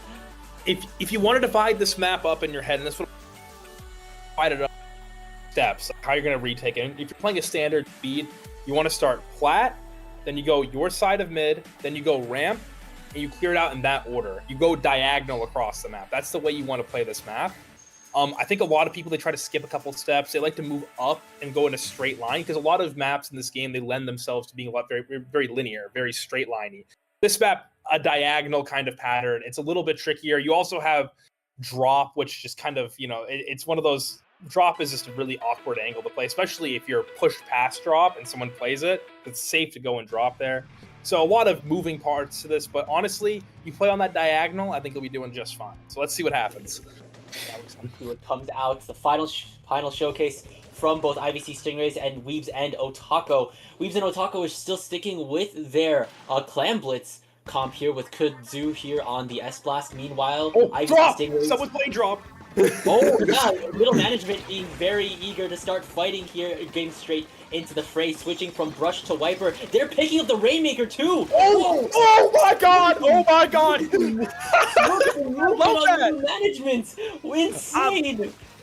I love that. I've been waiting for that the entire set from these guys. I love that play right. Just going for it. I like that. I like kind of like being a little bit more free and kind of just playing to the objective and playing to this mode where it's just, you get those like bursty pushes, especially on this map. I love that. I love that. Yeah, it definitely puts points on the board for IVC Stingrays here, and right now I think that leader's having a grand old time. They managed to get rid of that Decapitator, the Wavebreaker's coming out as well. The Crab is also coming out from the side of Weebs and Otako here. I think right now both members of the team are kind of hesitant to move into mid. The threat of a Crab from Weebs and Otaku, the threat of the leader from IVC Stingrays here. Weebs and Otaku is in control of that Rainmaker. I think they're eyeing the spinner jump here, and that will be a wipeout for Weebs and Otaku here. That's the space cleared out here, and I think that will be the checkpoint break for Weebs and Otaku. IVC needs to calm down here. Take a second, breathe. Let's get together again. Let's try to push space together. I think I see solo dropping here. I'd like to see that more, but as you can see here, just kind of, again, struggling to keep that defense up, unfortunately. Oh yeah, and right now it looks like IVC Stingrays is kind of backed into a rock and a hard place right now. Right now, it's only the S-Blast and the Penta left on the field. The Wavebreaker's coming out to reveal that sharking S-Blast. I think it's going to have to start moving out, but they will be able to get rid of the pencil, so no more Soders for IVC Stingrays for the moment. Yeah, no, a great job from IVC Stingrays there. Again, like I said, kind of clearing out everything you need. Fortunately, having a little bit of trouble with this S-Blast. Oh, that's tough. That's tough. Yeah, no, it's just about getting this S-Blast out. Once you get this S-Blast contained, you're going to be all good to go. Most trouble right now. And definitely, especially when S-Blast can contest so much different angles with the amount of range it has and with the amount of poke that it has. If you can get rid of it, like what middle management is trying to do here, but unfortunately they won't be able to do it.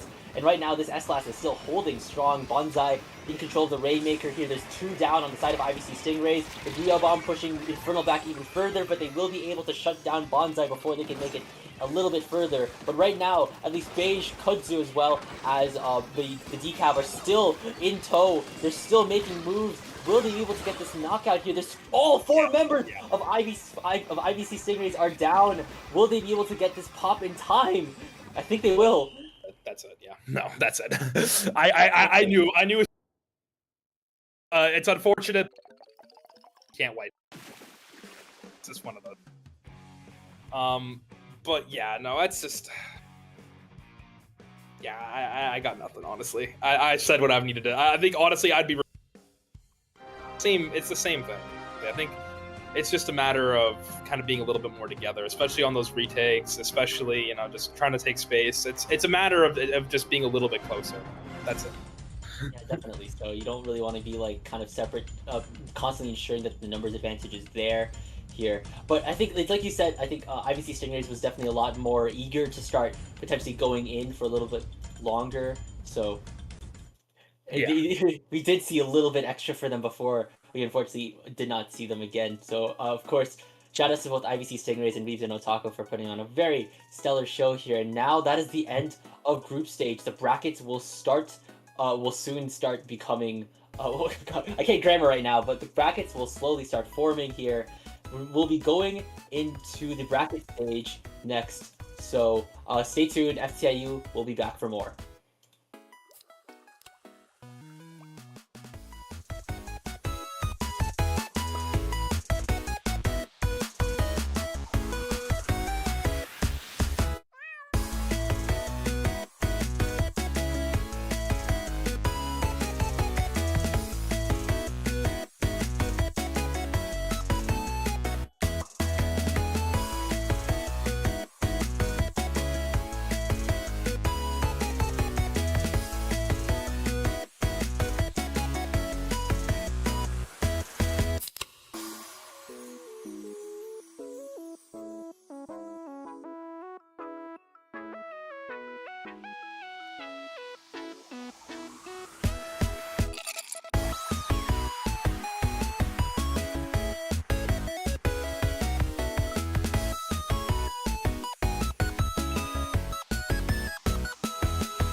see the city sky before the sun's up. It's early, but you're here with me on the other end of my camera. Across the ocean, looking back 2,000 miles to my window. Feels like we're living in the past, but with our best to follow. Walk ourselves home by LED, but we're still sleeping with the light on. Slip into electricity, where our roads finally cross. We go forever and a day with all the messages we're sending, but we have never found a way to find when this all began. When the walls crumble around and all our dreams are falling down, pick up our pieces that we found and build ourselves back again. As I try to let you in, we will be empty from within. The seasons change, we shed our skin until we're almost here.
Ourselves back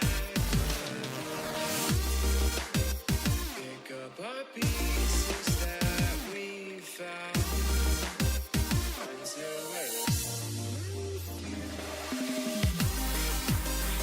as I try to let you in and build ourselves back again. The seasons change, we shed our skin until we're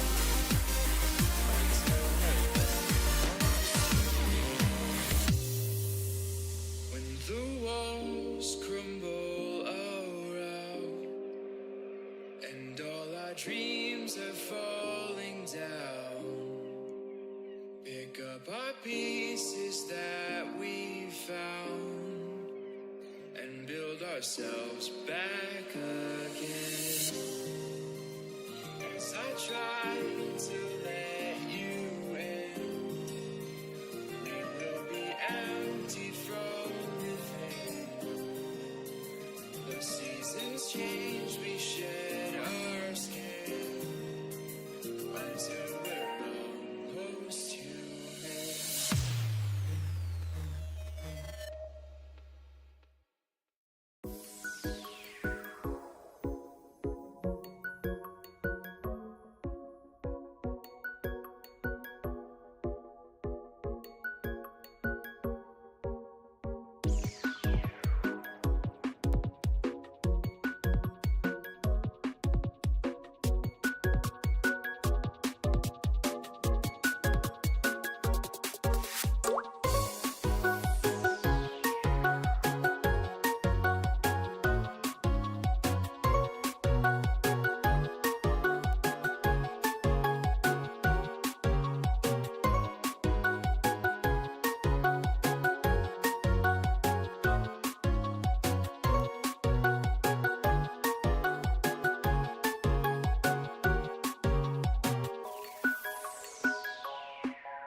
And we're back finally with Gold Bracket from the Ink Up 81. For those just joining, my co-caster here, the amazing Yoshi God on color. I'm Frostix on play-by-play, and we are now entering Gold Bracket here. The teams and the brackets have finally been finalized here, so it'll be really intense. We're going straight into round 2 because round 1 was really just one set. So, yeah, we're seeing Cooper Fan Club going up against UV Spirits plus H2O and Lemon. Wow. Oh, wait, no, that's not it. That's another one. We're going... It's another one. It's another one. I'm looking at the wrong window. This is actually Bangin' Party at the Whale Fall and Lover Girl, the newest single by Leve. I gotta say, I'm a big fan of the name Yowie Zowie. That's quite the name right there. I don't think I've heard. I don't think I've seen that one before, but very cool name. Very excited to see this game. First map is Clamblitz, Scorch Gorge. I'm not gonna lie, it's an interesting map. I'll say that. It's interesting to say the very least. Yeah, definitely. So it's just one thing I always know about Scorch Clams is that it's going to like that basket area. It's just so like it's really tight, and pushes could be really kind of stopped if like one really big special comes down. If say like a Booyah Bomb or a Reef Slider or a Tri-Strike comes out here, it can flush out that entire basket area. Oh yeah, completely agree. And I think the big thing with middle especially is you have that big split obviously with the mid structure. So it's curious to see how people open on this map. A lot of people are very timid usually. They tend to stay more to their ramp, but I like to see someone go on right side, go drop and go right and immediately try to pressure the other team's ramp, see if you can get a little early pick in there, kind of disorient the team a little bit, and just kind of ruin their their tempo. But I mean, actually, we're going to Mako Mart now, supposedly. But yeah, I guess we're not even doing a Scorch Gorge. Oh no, we're not even going to Mako Mart here, and we're going right back to Hagglefish Tower. We're only going to see one joking. But at least we did get a bit of the extended forecast for the rest of the set. Zones Mako and TC Haggle will be the maps for this now. Now it is best of 3. We're not doing play all 3. We're now seeing best of 3. Elimination is at stake. Yeah, and the nerves start to hit. You're not playing all 3 games. You're not playing your last game. Hey, let's play for win percentage. No. Now you're playing for real now. So it's gonna be interesting to see how the teams, how things change up. Maybe those nerves start to hit. Those tourney nerves always start to hit outside of groups. I'll say that, from personal experience. But curious to see how everyone handles it, and just excited to see these next couple games. Yeah, definitely so. I think we're still waiting on maybe a couple more members, perhaps, as we're getting... Yeah, we're waiting on one more person according to the voices in my head. Thanks, Nate. So... Man, I have the same to it you, man. That's crazy. Insane. That's how you know we're in sync right now. We have the same voices in our heads, Same person. Exact same person. And now the teams are getting set up, Alpha and Beta getting divvied up accordingly. We're going to be getting into the 50-second countdown shortly, so we're heading to Scorch Clan.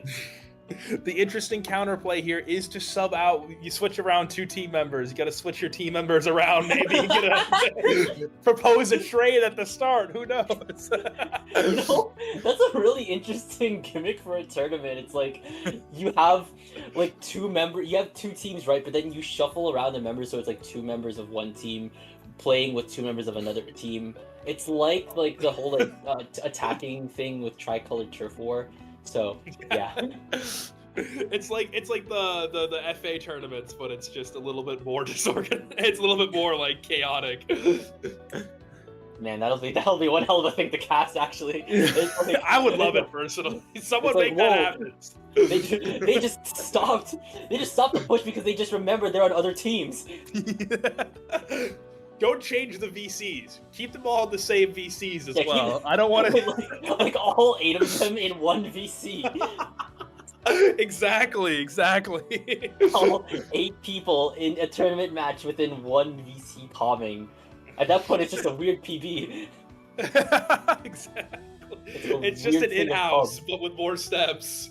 we have reinvented in-house pubs. Yeah, guys, screw the 8s that you all have been playing. I've seen all the blue skies. I've seen all the 8s. This is the new meta right here. This is what Yeah, this is what the new top meta. level is not telling you.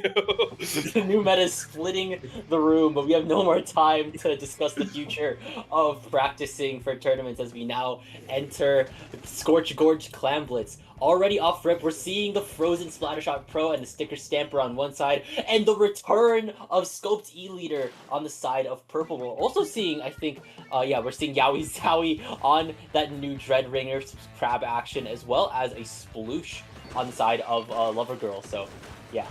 Yeah, interesting with the scope here. You see a lot of people play unscoped nowadays, for what I've seen. Get a little bit more vision, so I'm curious to see how they want to play with that extra range they have. But you know, two very interesting comps. I want to see how they play it out before I make any comments on their weapon choices. Actually, I think I want to see how these two teams do it. I mean, clearly, ZH already getting a double there, very big double for them. So yeah. Oh, wait. Oh, they were trying to do something very, very interesting. I think someone from Lover Girl was posted up at the basket, and then once that power clam is built, ZH on that Sploosh tried to get the jump, but they couldn't get that basket in just yet, with Bangin' Party at the Whale Fall just holding down the line. Already, we're seeing Marlowe with a power clam ready on the side for them to go. The Booyah Bomb is ready on the side of the Stamper. Wendigo will be able to get rid of Parasite. There's two down on the side of Lover Girl. They just need to get that power climb in, but I think it's fading fast here. I don't think they have the power climb for this push. Oh, they don't have it. No, they don't. They're going to have to farm it up very quickly, but if they keep the space here, I think it'll be fine. They just need to keep pushing up, keep taking space, keep trying to get into their spawn, I think, so you can stall for time, but ooh, I don't know. It might just not happen here. No, never mind. I take it back. Yeah, very interesting. I don't see a lot of aggression coming up from Lover Girl there. I would like to see them extend a little bit more to deny the push, but here we go. You see them going through mid here. Oh yeah, especially since Bangin' Party at the Whale Fall didn't get a lot of clams outside of that initial 80 here. There are two power clams ready on the side of Lover Girl. The stamp is going to come out from ZH. The hammer's also ready, but that Sploosh will be going down here. That's very, very vital, unfortunately, for Lover Girl. They do still have the bubble from the decav here, but Espada will be going down. There's no bubble to pop here, and that power clam won't get any usage. And now you gotta the Wave pop Ranger it also there. comes out. Oh, but ZH will be getting the break. Is that a second one? Will a second one fly in? Will it come in? Wait, what the hell? Oh, they didn't get the jump. They did the jump kill. He got a double. Wait, hold on. There's a chance here. They got to slow down here, but they're going to keep the pressure on ramp here. That's a huge double kill. They're going to keep the pressure in mid. They're going to keep having tempo here. They got to wait out the basket, obviously, but that's a huge double to get there in that situation. I just want to see them be a little bit more aggressive with taking ramp now. Oh, definitely so here. Already, we're seeing the Dread posted up on that centermost platform here. They dropped the power clam, they popped the crab, but they're already starting to be shredded out by the Stamper, but the Stamper will go down here. This could be the start of something interesting, but a spot is going down yet again. There's two down on the side of Bangin' Party, but here comes the first power clam here. The lead is lost. A second power clam has hit the basket here. No third one going in just yet because that power clam just fell off here. But if anything, Lover Girl finally finding their footing, getting a lot of points on the board, pushing it to 51. That's a really, really strong push now. Yeah, but I'd be careful here. They're immediately falling in. I don't want to see them go one by one here. It's gonna be tough. Oof. Oh, they're not playing that aggressively though. The splash is electing to go back for clams here. I would have liked to see them play ramp a little bit more. I want to see more aggression. They're kind of going in one by one. Curious to see how they extend this push because they're currently just kind of sitting at ramp. But they got a Booyah up, so let's see what happens. Oh, definitely so. The missiles also flew by as well here, but here comes Yowie Zowie with the crab tank. That will be getting rid of Lettuce and Corvidae as well. You don't want to be grouped up when that crab tank shows its pincers. You don't want to get snapped here. And already Lover Girl is really good at just holding down the line. And that's the thing about this map. You have to push the ramp. Once you're at ramp, you have to commit in a certain time frame. If you let the other team get back and start to push back, it's really hard to kind of maintain that space. I would have liked to see them push past the floaties, and take a little bit more initiative there. But we'll see on this next push how they go about it. We definitely so. The missiles are already flying in. Marlowe has a crab tank of their own. They're starting to take a lot more aggressive positions. Espada will be falling off! Taking a dip into the abyss for them here, but at least it will prevent Bangin' Party at the Whale Fall from getting that push. Anything to stop the push, it seems. I can already see that they probably put their finger on the clip button there. That is something I haven't seen in a very long time on this map. That's unfortunate. That's really unfortunate here. But We see they're going to setting up for another push here. I want to see the leader play more of an active role here, kind of start to eliminate some of the angles that they can push in from. They're kind of playing closer to the ground. I want to see some more elevation in their position. Oh, excuse me. I think Banging Party at the Whale Fall is starting to at least respond with a little bit more aggression, but the Pro's going down, Corvidae spawning in, the Booyah Bomb, a Power Clam is going in, there's a second one laying in tow, Yowie's going down, Corvidae's gonna be able to take out D8, Ken can spot it in the sword duel here, but they're outnumbered, but the jumps are being secured, Ken, they go in, the Power Clams are there, and the barrier is unfortunately back up. Banging Party from Whale Fall unfortunately won't be getting more points in. They just got a wipeout here, and we're going into overtime, but it already looks bleak here, Yoshi. Yeah, not a lot of time left on the clock. You have to go quickly here, and it's just, yeah, no, that's tough. Honestly, here's the thing. That push was the right idea. I like the idea of playing more aggressive there. It's just a shame how it all played out, honestly. I think that's the right idea. It's just the execution was a little bit shaky, but, I mean, it's a last push, and unfortunately, that's going to happen every now and then. But good push by Banging Party. Yeah, I think that it had the potential to be really, really cool, especially considering how long Corvidae survived there just alone with just their sword to their name, able to take out at least both ZH as well as the Bucket as well here. But then slowly they were faced in a 2v1. They got the jumps in, they get a second Power Clam, but then next thing you know, those jumps were just being funneled into their demise. So unfortunately that final push in overtime couldn't work. So Lover Girl will be taking the first game of the sets here. This could be the end now. It's now match point for Lover Girl Leve as you go to Zones Mako Mart. I mean, honestly, I'm not worried if I'm the other team. I'm not worried. They played a good game. Clams is just one of those maps that sometimes you win it, sometimes you don't. I know a lot of teams don't really practice a lot of clams. So, I mean, I personally was one of those people who did not like to practice clams because I was like, man, I want to play the other 3 modes in this game that I can actually play. So, you know, I think honestly, you stick with your game plan. I think they have a good game plan here and just kind of try to execute it a little bit better going forward. I wouldn't change anything really right now. I think I've seen the case for leader, specifically on a map like Mikomar. I think it's one of the more leader-friendly maps, so I definitely see that coming out. Perhaps. I actually retract my statement. I would switch off of leader. I'm gonna disagree with you here. I'd switch off leader. Okay. Honestly, then I could maybe understand why. There's a lot of kind of like trench areas within Mako Mart here. It's kind of hard for leader to spot. You get a good vantage of mid, but I feel like that's kind of it. Yeah, I mean, I understand the argument for leader here. I just think it's one of those maps it's a little awkward on. You're not utilizing the range as much as I think you could do with other maps per se. I think Scorch lends itself to leader a lot. You have a lot of long angles. It's a lot easier to utilize that range. I don't see the same argument being made for Mako Mart usually, but I mean, I've seen leader work very well on this map, obviously. There are leader specialists who make it look very good on this map as well, so I think, you know, it could work. I'm just curious to see what they do. I think you're probably going to see a charger or like a string, I think, honestly. Ooh, yeah, string. If it's arced correctly, those explosives that it leaves behind could be really good. I'm going to call Wellstring. Calling Wellstring, that's wild. Could be insane.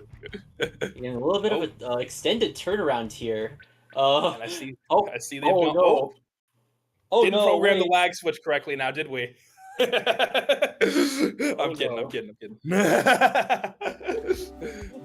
But is this another instance of Nate disconnecting? No, which means the game is still going on. But we have no idea what's going on. Well, I guess we'll never know. On my. Wait, was it the entire lobby? Okay, so we're getting intel now from our producer, from our streamer Nate. It apparently was the whole lobby crash. So we have now returned to the Holy Trinity Minecraft parkour Reddit story Family Guy episode and Subway Surfer gameplay. No, I've actually never seen this clip. I'm gonna say that for Family Guy, I've never seen this clip before. Oh no, this is from the same episode. This is Joe gearing up Peter to infiltrate the mafia. Oh damn! What the hell? Yeah, see here. He's gonna meet all the dons here. Oh, I've seen this scene. Everyone's seen this scene. It's like we're glad to have you come here. Peter Whirlybird Griffin coming at you on this fine afternoon. You narrating? No, put it back. Any more of that Family Guy episode, Yoshi? Oh no. Can we put it back in the next pause, please? Would be cool to see. Would be cool to finally get to witness the classic Family Guy multiple dawns clip. It's Let's a see if I classic. called it. It's a See if I classic. called it. Will we see Wellstring? Will we see Wellstring? No, Okay. Parasite is still on the scoped E leader here, but we're actually seeing a little bit of more switch ups here. Yowie Zowie switching back to the vanilla Dread Ringer, good for Slider, and also ZH switching from Sploosh to Carbon. Yeah, I like Carbon on this map. It's got a lot of agonizing angles, and the elevation plays a lot to what Carbon wants to do. So I'm curious to see how that's gonna affect the game and how it's gonna affect their approach for Bangin' Party. He's already got a kill. Yeah, definitely so here. Already, the zone's getting in the control of Bangin' Party at the Whale Fall. They will take lead, but when it comes down to setting it early, anything could happen. It's just kind of who can stay in control for longer here. And now Parasite's being backed into a corner, getting dispatched by Marlowe here. And I think they're already eager to start contesting the upper platforms, the stacks here. But right now, Bangin' Party is 2 down. Lover Girl is starting to strike back. Marlowe's being forced to jump out here. Zone is still in neutral, and the missiles are flying out to boot. Just there's so much going on here. Yeah, it's really interesting. Honestly, I was gonna say that the push was a little disconnected from Lover Girl, but they're making it work. It seems that they've kind of reconnected here in mid, and they're playing their lives enough to the point where they're able to actually reconnect and kind of coordinate that final push through middle there. Interesting to see. Don't really see that too often. Very good recovery from them for sure. Definitely so, because now they just took back the lead. They're still counting down, but now Corvidae is charging up a Booyah Bomb. Here comes the nice ball. Will it be able to get the flip? Yes, it will. Now, does Bangin' Party have that follow-up here? The splash has gone down. Corvidae is still living what they can do with that Splatana Stamper getting rid of ZH. That being said, the Wavebreaker is ready and potentially will come out on the side of Lover Girl here, but I'm not sure if that's entirely enough here. The waves are now starting to break. Cooler has now been dispatched to the rest of Bangin' Party here. I think they will be able to get this lead back as well. Another change of hands, and that's a double from Yowie Zowie with that Dread Ringer here. Yeah, it's really interesting to see that Bangin' Party isn't really constricting their space a lot. I think they're letting Lover Girl do a little bit too much here. They're letting them have a lot of space and let them do what they want to do. I want to see them constrict it more. I want to see them take a little bit more of forward positions going forward on their holds. It's a little bit too weak in my opinion to do it to sit that far back in zones. Yeah, definitely, especially when there's an ever so oncoming timer just ticking down, like we're seeing with Lover Girl now. Entering the 20s here, we're seeing Parasite just constantly watching those high ground positions here. Espada will be going down here. I think Bangin' Party's trying to start to strike back, but there's 3 members down. It's only the splash right now, and everyone in purple is starting to scatter, trying to snuff out Marlowe here, but it's only 1 splash against 3 members of the winning team here. Lover Girl by Leve will be taking this set, the game, and also the set with 2 knockouts to boot. Yeah, really good game from Lover Girl there. I like the. I will obviously wanted the Wellstring to come out, but they proved me wrong. They show that the leader works on this map, so I'll concede that point. They got it. They got the leader going, obviously, but very good game from them. Playing very much together. I think they recovered pretty well, especially on their pushes where they start a little bit separate and they're able to recover and play closer together. I think Bangin' Party needs to be a little bit more comfortable with taking a lot of space here. That's the biggest issue. They take it and they take the zone well, but once they take zone, I want to see a little bit more aggression, but obviously a good set played by them regardless of that. Definitely, I'd have to agree. Definitely a great set. Unfortunately, this is the end of the road for More Family Guy. Yeah, probably for Family Guy as well. As the end of the road. Oh God, did I already forget the team name already? No way, I already forgot. Yeah, this is the end of the road for Bangin' Party at the Whale Fall here. You did, of course, have a really great run, but Lover Girl Leve will be moving forward on into round 2 to go up against Saturday Night Speedle. But Yoshi, speaking of end of the road, this is the end of the road for us now here. We do at least get to see a baptism, I think. The baptism? Yeah, what? What happened with the mob? What? Yeah, we didn't get to see Donkey Kong. Oh, well, that's just... Man. I'm gonna be really sad now. I'm just kidding. Alright, we got another cutaway gag at least, so Yeah. we got one more cutaway before we have to do the comm stop, but a little bit of housekeeping before we eventually switch our casters. Yoshi, where can the good people of Twitch chat find you on social media? You can find me at low tier Yoshi on Blue Sky. You could also find some miscellaneous posts on hashtag HighDivSplatoon that I make as well. I usually post. I do a lot of this posting. It's random stuff. It's usually either me working out, making jokes, or just making jokes about my friends. I mean, that's all it really is. So if you're into that, follow me at low tier Yoshi. And where can they find you? Oh, of course. You can find me on Twitter at DK_Frostix, at Blue Sky at frostix.bluesky.social. I swear I need to post more there as well. And I guess if you want to support some of my own personal work, you can read my web novel, Gappy on Wattpad. I swear it's worth your time. Anyways, I'm getting sidetracked. I don't want to be taking any bit more of our time because you're hearing from Topic and Rocket next here for Block 2, the rest of Gold Bracket. But this has been us from Under Pressure. So you've got a lot more from the Ink up later, but this has been me and Yoshi God. Enjoy the rest of FTIU. Bye-bye, guys. Enjoy the Family Guy without us. Oh, no.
We are here. Welcome back to FTIU Week 81. My name is Rocket, and joining me is the Disturber of Peace himself, Topic. How are you doing today?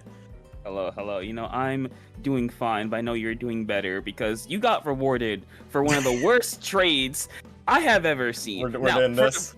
For those who don't know, Rocket here is a fan of the Dallas Mavericks.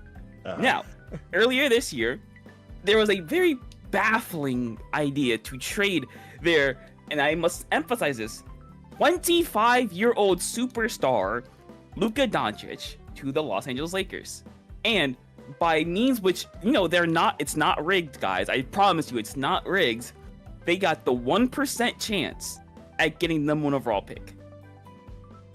Rewarded for nothing. That is insane. Just take Jalen Brunson from us and just be quiet.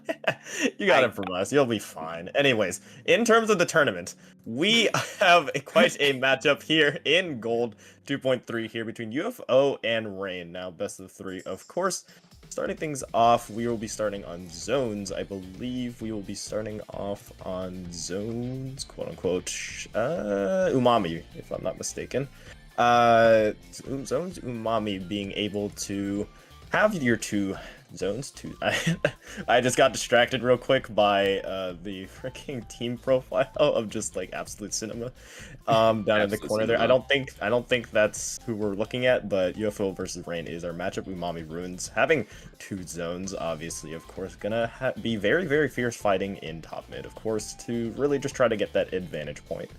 Yeah, of course, as you know, because we're both competitive players, that if you get top mid, you kind of have access to not only both zones, but also the enemy pit area right in front of you. You, a lot of times you set up your backliner there, maybe not your backline, maybe like, your backline, like a charger or a splatling set up there, and then you can have maybe 1 or 2 members go up, on the ramp side, have someone set up on silo. Because I feel like with this map, I don't want to say it's very easy to lock out, but it can be very hard to get out because you are, as the attacking team, you essentially have access to the enemy team's entire base, since the ramp leads right up to where they spawn. Yeah, I feel like that's the case of most zones maps. You really just control the key areas and force that lockout situation, and Umami's no exception for the reasons that you just explained, but also just the nature of zone maps in particular. If you're able to control that tower area on the other side, you're really able to just kind of keep out. But enough speaking, let's see what these teams have in store for us. Obviously, the 10.0 update should be ingrained in people's minds a little bit here. Will we be seeing some of those newer weapons? We'll just have to wait and see, and hopefully the game will load. Yep, there it is. Let's see what we got. There we go. We're gonna see the new Splatoon. I believe that's one that has Booyah Bomb, and on the other side of Rain, I believe that's gonna be the Jet Squelcher with Splashdown Burst Bomb. Now, very interesting from that side, because you do of course have that immediate threat of the Splashdown from the Jet Squelcher, so you can't really approach it. But on the other side, with the Booyah Bomb Stamper, I haven't seen that kind of a lot recently, because it's really, really good kid, just denying space. I'm talking about denying space. Wow. X07 is just causing mayhem with the standard carbon and doing a lot of damage as range is going in and causing a lot of damage here. Yeah, that's what you want out of your captain here for Rain. Being able to just kind of open things up for the rest of their team. A nice Zuka shot to boot as well. This is the dangers of Carbon, and left uncontested, still going, and the jump to campus. Well, not able to get that jump there. Little unfortunate, but I mean, you'll take those picks any day of the week, and now this is where the lockout could potentially continue, Topic.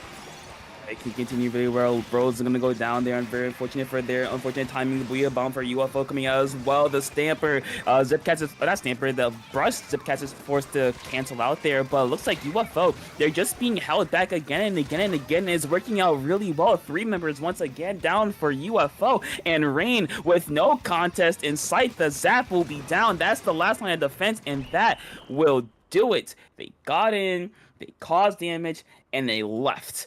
100-0, very good start for Rain. And you're talking about the lockout situations that could potentially happen, and Rain just showed it right there. I mean, that Carbon X071 going in, just being an absolute nuisance in UFO's area. They didn't really have any response to it as well. I mean, just basically right off the get-go here, based on the fact that you're seeing the replay of the opening play here, just being able to just get into such advantageous positions. Already a nice flick onto the Jet Squelcher here. Carbon's vertical flick is so underrated in its range. Look at how far you can get it, and to immediately turn around, deny Cooler, and get 2 is just absolutely the cherry on top of that. So definitely something that UFO has to pay attention to, because this is best of 3, so there is not a lot of time to adapt.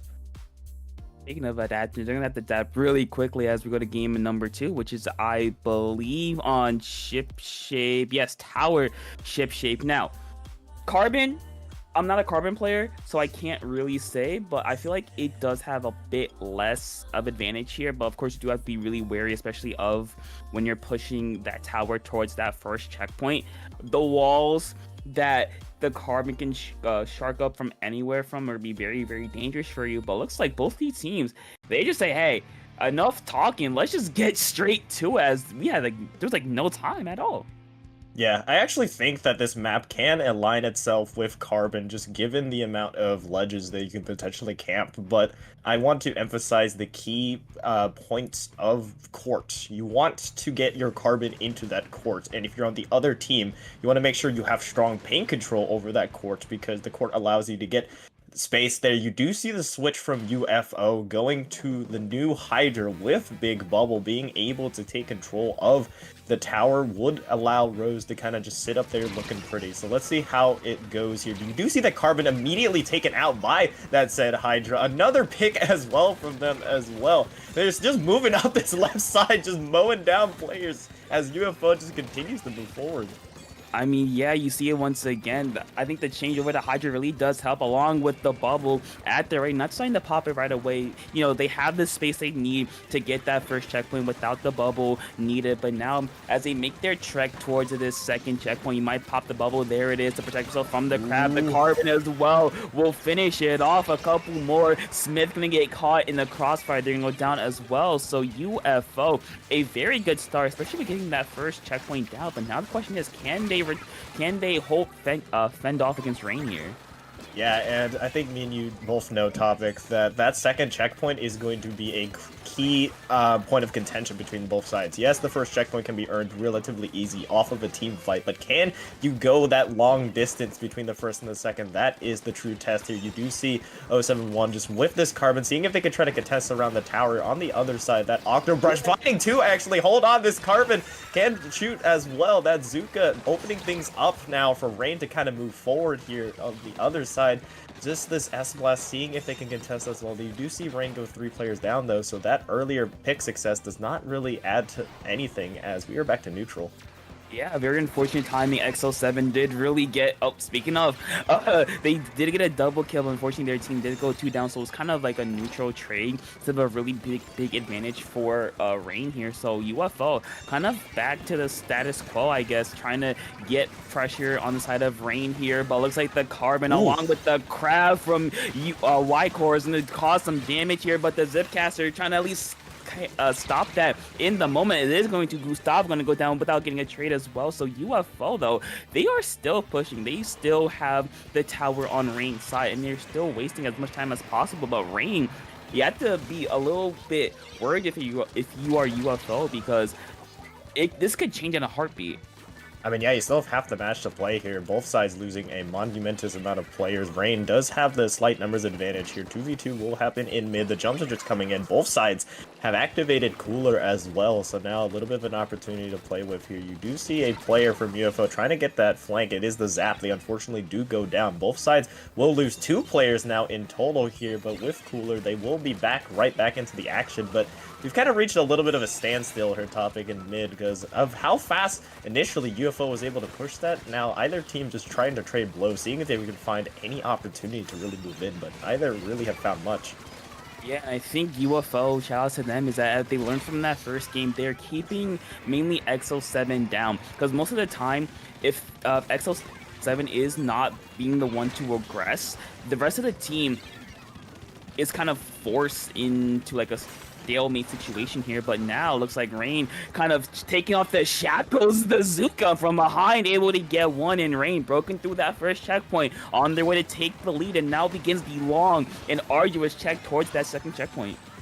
Yes, but with that lead taken, a nice double by Cora here on that Crab. Now, being able to get a nice little flank on the Hydra as well. Hydra not really being able to do much close range is quickly taken out. You have to worry if you're on the side of UFO to not stagger here. You're throwing bodies at this, but they need to make sure that they're able to stop it in due time. That timer is ticking down. The second checkpoint has not been yet taken here. Just doing a little dance. This S-Blast just trying to play keep away here on this backside. Somehow remains alive throughout the chaos and unfortunately eventually is taken out. And that is humongous for Rain as they're able to take that checkpoint. They might be able to get the knockout here, but eventually UFO are able to recollect themselves here a little bit. But hold on, a second win, a second effort. You see them moving in. The picks are going left and right. UFO do lose 2 players, now 3. It's just left to Korra, who's on the tower and remains there, taking that set for Rain. They took this set. Rain just kind of, the clock struck 12 for UFO. They had this stalemate for, I want to say, like 2 minutes, something around there. And then once Rain broke through, they just kept going and going and going and will not be stopped. And at the very end there, you saw UFO. They were just throwing people into the meat grinder, basically. Like you said it earlier, they were getting staggered. The S-Blast here just playing keep away for the most part, trying to make sure that Rain cannot get this checkpoint here, but eventually they will fall as well. And then once that happened, Rain just kind of took over and just kept on going. Yes, they were stopped for a moment there, but by that time, UFO was still staggering and putting themselves in a really bad spot to kind of counteract what Rain did. And shout out Korra as well. Why Korra? Just on, not only on that left side flank, being able to find 2 with that Crab, but peace of mind to take that advantageous spot, come back and help out the tower, and then obviously at the end be the last one standing and basically steal that one away from UFO. Really nicely done. Rain will move on in the tournament to face Cooper Fan Club in the next match in semifinals. But before I get too ahead of myself, we'll be taking a look at Saturday night Speedle versus Legion of Stationary next.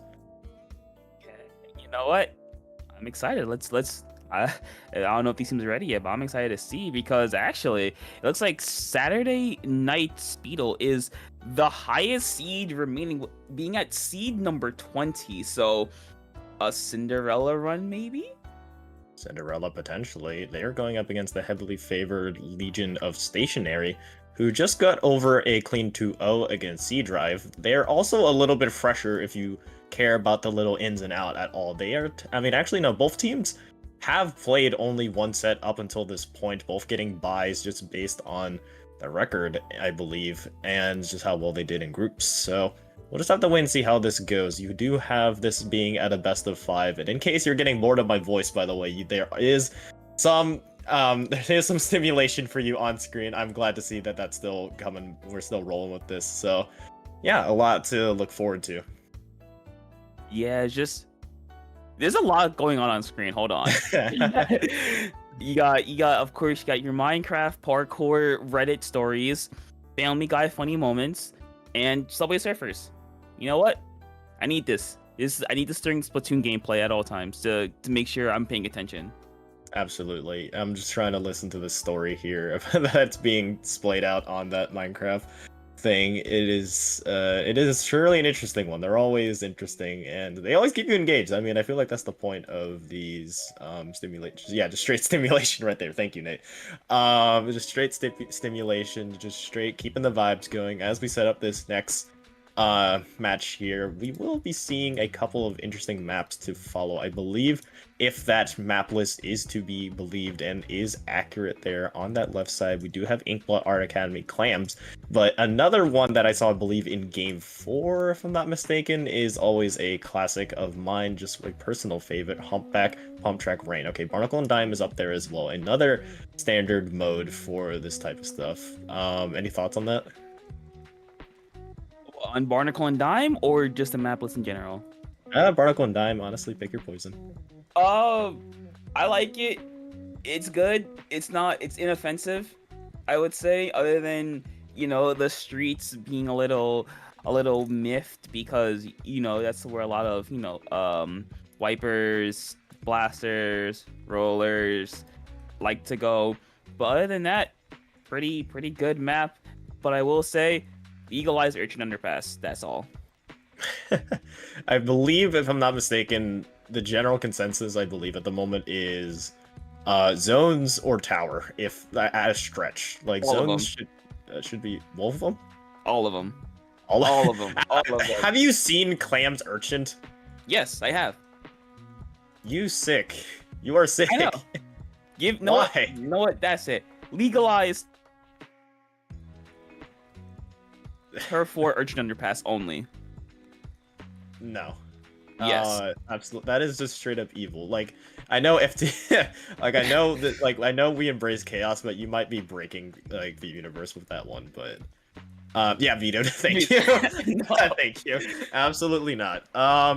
Even saying tower is a little bit of a stretch because some people don't like it because it is like, oh my goodness, it's so defender sided. But it's just like that's kind of the that's the difference that it makes from other maps. Like usually with other maps, it's kind of easier to push the tower. But I feel like I'm a fan of Tower Urchin just because of like it is a headlock battle of just like who's gonna break through first. But back to kind of what I was saying earlier to kind of wrap around with Humpback Pump Track being here. If we get a game 4, Humpback Pump Track is always a treat to watch just because it's an absolute chaos bloodbath fest. I agree. You know, as a bucket player, I love Humpback because, especially so I've been playing a lot of the new Dreadringer. I forgot what its name is. It's like something stupid. Isn't it like Gleam or something? I forgot which one's the Dreadringer. I believe it's Gleam. We do have to get used to like these new weapon names. Yeah. Yeah. So I've been playing a lot of it on specifically on on Rainmaker Humpback. It's really good because one, Dreadringer is just like it's horns. Horns. Okay. Side note, that name is dumb. Okay. Next. I like it mainly because Crab, especially on the elbow, is really strong, and you can just kind of sit there and be a walking turret. And there's not a whole lot you can do, or the enemy can do, because if they try to approach you, they either get crabs, they shred your crab, and guess what? A 90 damage slosh, you're done. Yeah. And as a little bit of a side tangent as well, these new names for some weapons, the new nicknames, you know how you have like lingos for name, like you don't say Sniper Rider, you say Pen, you don't say you say Zimmy, right? Like you know what I'm getting at, like you say like the abbreviated names of these. It's really funny to see like some of these abbreviated names for weapons. I'm still pushing the Milk Lux thing. Okay, okay, no. I am vetoing this personally. AI is cringe, I agree. But no, I hate I hate the new Reflux name. It is so bad. It personally just irks me so much. I just hate it. Just the Milk Lux name? The Milk Lux name is terrible. Another favorite of mine is the Twink Dualies. Just no explanation needed. But it is yes, Brine Water Springs in chat, Milk Lux. Also, hello Brine Water. Hello, where Brine are Water. you? Where is your zone map? Give me a better map. Hey, Brine Water zones is still pretty decent. Clam's pushing that agenda as well, but I digress. We'll be looking, yet again, as a reminder, before we get to Unhinged and Sidetracked, we'll be looking at Saturday Night Speedo versus Legion of Stationary here in the semifinal matchup. So winners go to Gold Bracket Finals. I swear, isn't Speedo like a cart from Mario Kart? That name sounds so familiar to me, and I think it is. I do not have a Switch to confirm, but I will look at it. I'm looking it up right now as we speak. Yeah, no, I just get like a Wordle thing, so... If any chat goers knows the definition or like the reasoning of this, please let us know. It's a dude named Tim Speedle. Tim Speedle? Tim Speedle. Okay. I don't know if it's exactly a reference to that, but I guess we'll roll with that for now until we go fit. Hey, Clam Blitz is here. All right, so we can have a little bit of a merge there. Clam Blitz and Brine Water, perfect. Anyways, regardless of that, we'll be not looking at that game mode. We'll be looking at Clam Blitz Inkblot. I think that's why Clam Blitz showed up. Actually, now that I mentioned it, yeah. Shout out Clam Blitz. Shout out Clam Blitz. Best mode in Splatoon 3. Yeah. But yeah. So yeah, back to the game. Back to the game. Yeah. I forgot what I was gonna say. Clam Blitz, Inkblot, in my opinion, comes down to 2 spots: ramp and block. You got those covered, you're good. Can you push on there? It's a lot easier said than done, though. But I'm gonna see from color. Okay, the E-Leader, the Kraken E-Leader is very interesting there. The Sorella tent, yes, Sorella tent from the side of Saturday Night Speedo, so very interesting. But not actually. I'm pretty intrigued about how they use this tent here. Yeah, but based on the comp that Legion of Stationary has, I'm a little bit concerned of Legion of Stationary. They do not have a midline. It's 2 shooters and a carbon, and you're dealing with a Tenebrella here. You really need to make sure you're quick on the trigger, being able to kind of take them out. I mean, this T-Tech is kind of taking the fight to them, managing to find 2. On the other side, that shot does the same here, just kind of evening the odds. Zuka is available for them, but you do have to worry about this carbon. But kind of what I was saying about Legion of Stationary is you really need to find an answer for that Tenebrella, because if Saturday Night Speedo are able to kind of get up that ramp with that tent, it is going to be really difficult to deal with. Yeah, flanking, that's your best bet to deal with the tent. You can't face it head on, because if you do, you will lose. But looks like Legion Stationary might not need it, as they're able to just get these picks and just ignore the tent outright, but not for long, as Saturday Night Speedo are going to be their force color to jump away with the ball. So a bit of a last-second heroism from the side of Saturday Night Speedo, able to keep Legion Stationary off the board. Yeah, here now with 3:45 remaining, still neither team has been able to get in. You do see Zor on this carbon though behind. They do have a potential jump here, and it looks like they'll take advantage of that. Trip strikes are out as well, so this push might hurt a little bit here. They missed. They didn't miss it. They missed it. They didn't get it yet. Zor here has a potential to maybe get it here. They need to get on it soon. They will be able to recover the ball and break the barrier, but that was a huge loss there, as they potentially could have scored more. They will still take these points, however, but man, oh man. Points are points, he'll take it, but that little bit of a misplay caused him because I think they had like what, 13 or 14 extra small clams. That was like something like 39 to 40 points lost on the board there. But listen, you can recover easily. It's about how you respond. But Saturday Night Speedo, though, taking the fight to them, keeping the charger off bounds, able to do that. Sauce is going to be here, but without a power clam, no one's around, or actually no one's by the pity, but not close enough to get the jump in. Looks like Legion Stationary will again just hold on and just kind of stop Saturday Night Speedo in its tracks, because despite having this tent that is like kind of that defensive backbone here, it feels like Legion Stationary is doing a good job just like moving around it and not giving it too much attention. Yeah, and then crunching on it when left vulnerable, as you saw right there. You do find a nice double from this carbon here, but Saturday Night Speedo only just have Sauce left to really try to make something happen. They do have a hammer available here, just waiting for the opportune moment to strike. Unfortunately, you do see Eden kind of just maneuvering around. Eventually, Sauce will find them here and maybe take up this aggressive position on this left side ramp, especially since their team is trying to rally around them and maybe make a push with this Tenebrella.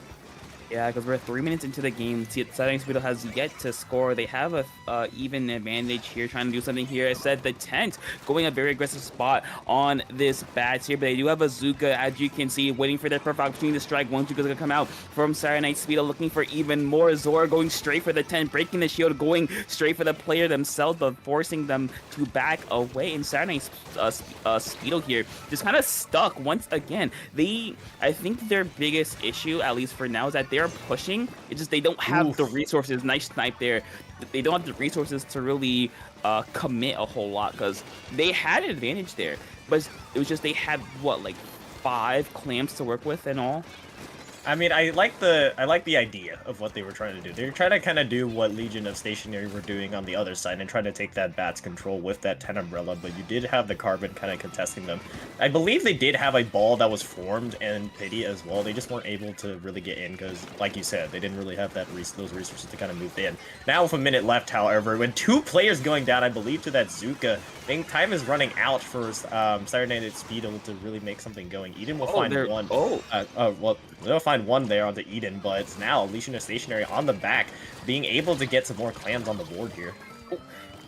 I'm surprised that Carbon Flick killed. Good job by Zor there, at least getting the cooler off of the board for Saturday Night Speedo, as we're going to see a bit of movement coming around here. But again, Legion Stationary in a very comfortable spot here. Saturday Night Speedo has 30 seconds to work with, and as you can see, they've been kind of stuck either in mid or around the enemy plat for most of the game. Haven't really been able to convert that into points here, as again, Legion Stationary just taking the fight to them, not giving them the space to work with. Sauce, though, does have the hammer to work with, so there is a little bit of something there, but they have to go now because overtime will start soon. They have about a minute of overtime to really work with here. Overtime has started. There's one down. Ooh. There's two down. Looking for even more. The jump out's going to be forced from one, but the carbon flanks and get two. But it's not going to be enough, as Sauce is going to be there throwing a couple clams, and they're not that far away. Unfortunately, one's going to go down. The ball will not be enough yet, but now it will. And there it is. Saturday Night Speedo at the last second, at the 11th hour, just out of nowhere, gets a couple crucial picks, gets the ball in, gets a couple extra pity or power low small clams, and gets the pity in, and will flip this on its head. If you're just stationary, that's gotta hurt, because you were in control for like a good 90% of the game. Yeah, and that key moment here when that ball potentially could have made its way in. I believe another ball I believe a player had like 7 clams in mid as well, potentially being able to, yeah, that hammer there. If you see it a little bit off your screen on that right side there was a player on the side of Legion of Stationary trying to desperately get it in as well. So that could have been all the way up to 64, plus that second push they had could have allowed them to maintain that lead. But like you mentioned at the very end, that counter hammer on the other side for Saturday Night Speedo was really able to get in, clear that entire ramp, and they were able to move that forward. So really nicely done from them, just showing their resilience here. But as a reminder, this is a longer set. This is best of 5, so you do have the adaptation element. You do have a lot more games you could potentially lose before you are eliminated here. Game 2, a favorite of mine, Barnacle and Dime here, has a lot of open sight ways, especially for that E-leader we saw. Yeah, for that E-leader, but when I think of this map, my mind immediately goes to the tent. If they keep it, it could cause a lot of disruption, especially along the street areas, especially in mid, especially if Saturday Night Speedo. Yeah, Speedo or Streeto? Speedo. Yeah, okay. I'm thinking of the cart from Mario Kart called the Streeto. But yeah, if they're able to get onto the enemy plat and just station the tent there, it can be very hard to get them off, because especially on this map, you really want to get when you're pushing, you definitely want to get people on the plat, the enemy plat, because that gives you, again, a lot of security, a lot of safety, because you have eyes on basically every which way the enemy can appear from.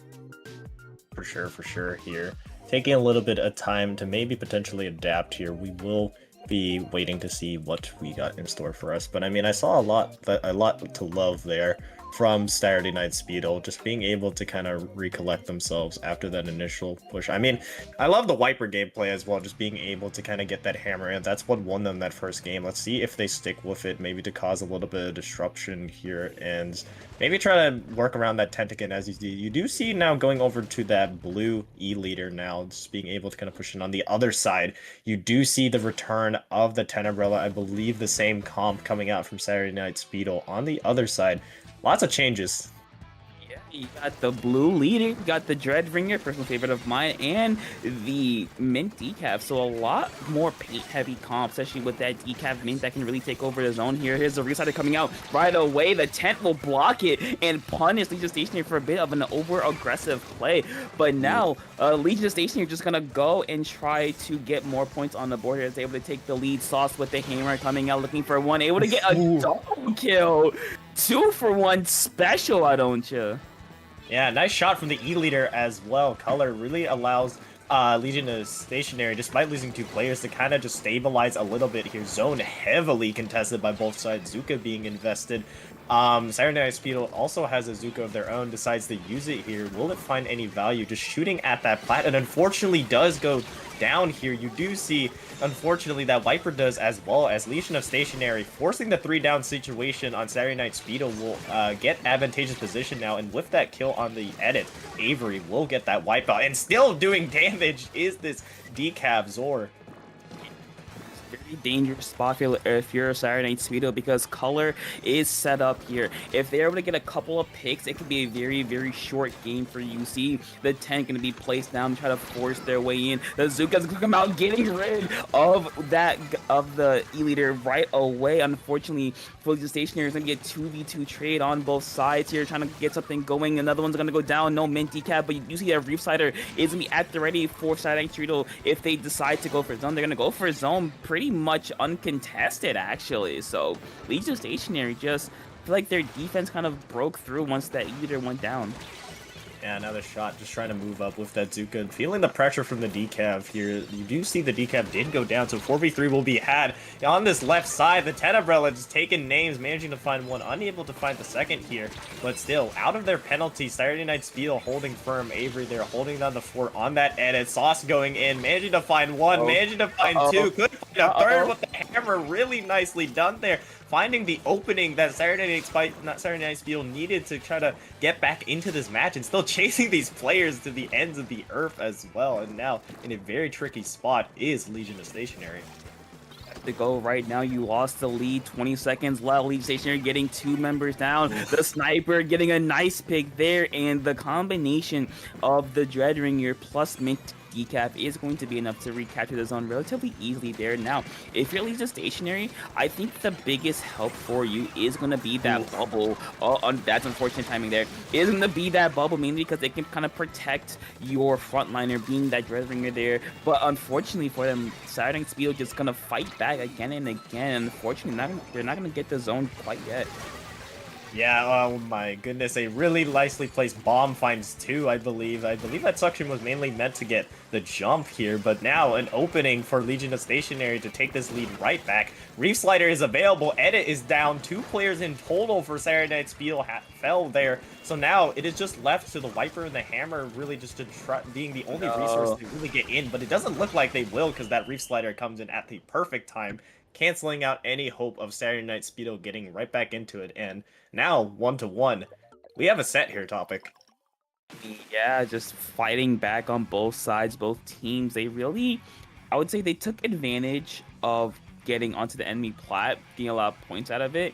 It was just at the very end there, Legion Station just got one really good way in. They got the mint decav, they got the Dreadringer in the position, and then it was really, really hard for Saturday Night Speedo to really get them down. Shout out to Sauce though, putting in that effort, putting in that work, getting a nice 3 down here, and just putting up a lot of pressure, especially on that leader, because if they get the leader uncomfortable, it makes the rest of the team's job really easy. Yeah, I do feel, though, after that, you did see that the rest of Saturday Night Speedo were just unable to really hold the other plat, and being one of 2 players still remaining, Speed was just unfortunately just kind of caught out of position afterwards, and then after that, Legion of Stationary were able to come in and kind of clean things up here. Yet again, we'll be moving to a different map and mode. This time, we are on TC Mako Mart. Now, we saw major changes from Legion of Stationary. The main one I saw that I liked a lot, I believe, was Zor on the decav there. Initially, I think game 1 they were playing that Carbon here. Do they return to that Carbon for game 3? I could see either one, but quick side note, I just realized Legion of Stationary is an Origami King reference. I just get that. Did you play did you know Paper Mario the Origami? Did you play that game? I did not, unfortunately, no. Okay, so the bad villain team is literally called the Legion Stationary. Okay. I'll have to look at that. I think I know I know like Paper Mario stuff, but I did not know that. So nice reference there. Good catch. Yeah. Anyway, so wait, what was the question? I'm sorry, I forgot. Decaf or Carbon for. Okay, yeah, I could see either one. I think the Carbon works if they have a very aggressive team, like we saw in game number 1. Very aggressive, very they able to push up with them. But I could see Decav if they want to go with a lot more like stable team comp, I want to say, or a stable defense. Like you have the mint decav as being a threat in and of itself. You have that bubble, you have that suction bomb to kind of take a lot of space if you really want to. So it's a toss-up for me. For sure. I lean Carbon just because of the map, not for really any other reason here. We won't see either though, but Zor is on, hold on, S-Blast? We've seen them play the more aggressive weapons, but now with them on S-Blast, this allows Legion of Stationary to really have that mid line here. I do like the pick though, just for the map mode, but that's not something I expected from Zor in particular, just because of their previous weapon record. But I mean, hey, showing that flexibility is always nice here. You do see on the other side the Twink dualies as well for that bubble, and I feel like those dualies have kind of just replaced Junior in most comps. Because those dualies have bubble, if I recall correctly, right? Yes, fizzy bubble. Yeah, that's just a very good kit. I can see it replacing Bubble because you do have that aggressive side with the main weapon along with that defensive dually or the defensive bubble as well. Unfortunately, Eden will go down to a Zuka shot, so it'll be 1-for-1 trade. Legion of Stationary, like you said, with that added threat of the S-Blast, makes it a lot more dangerous for Saturday Speed to just recklessly run into tower because that AoE is very deadly along with this Zuka trying to get someone, unfortunately not quite able to do it, but again, putting up a lot of pressure on Saturday Speedo's side. Oh, yeah, but I can counter wipe out. Here's Sauce yet again. Deadly with that hammer will allow Saturday Night Speedo to kind of move in here. The reason why I like the choice of the S-Blast is just given the map mode, being able to kind of poke under these ledges, just like you see Sauce is doing here. This time, though, on that Wiper, just trying to see if they can prevent any control over this area. You do see two members of Legion of Stationary kind of making their way over there here. Tower doesn't have anyone on it, and Sauce yet again has that hammer out. Will find one. Will they find the E-Leader? Yes, they will with that hammer throw. Really nicely done. 3 down here. Zor being the last one just has to throw that Booyah Bomb to make something happen. Yeah, Saw saying, hey, hold my hammer for me, why don't you? Unfortunately for Saturday Night, we are not quite able to get through the checkpoint, but Saw is just causing damage, taking names as much as they can. Look, they have another hammer already at the ready and keeping themselves alive with the help of a teammate, just causing a lot of mayhem, just making sure that the enemy team cannot be well rested, making sure that they cannot just sit there and wait as another 3 members are going to go down for Legion Stationary. Saw with another hammer coming out looking for another victim, not quite able to get it though, and Legion Stationary with a pretty clear path towards, oh, never mind. All it takes is one E-Leader shot, but right back with the recovery here. You do see on the other side a really nice double here coming out from that shot. Daeyeon, I believe, being able to take all that space now back in mid here. I'm surprised with the amount of space that Sauce was able to create here. Not able to get through that second checkpoint. That will be huge for Legion of Stationary to come back from, especially since this shot finds another with that Zuka here. Now slowly moving forward, Legion of Stationary now have to get past this difficult corner. Yeah, and you see right here, the flank from the shot, able to get 1 member down. Legion Stationary forced it back away with only 2 members up. You have Zora's Booyah Bomb at the ready, so if Saturday Night Speedo make a really bad decision, really bad offense, you to be punished for that. Instead, going a bit of an aggressive play, making sure that they cannot get set up here. But you see Sauce's hammer, unfortunately, they will get shut down almost immediately. So Legion Stationary has learned a thing or two, about a thing or two, and now looking to try to get back onto that tower. But once again, Saturday Night Speedo, really good job of responding there, and now trying to look to add on to their lead here.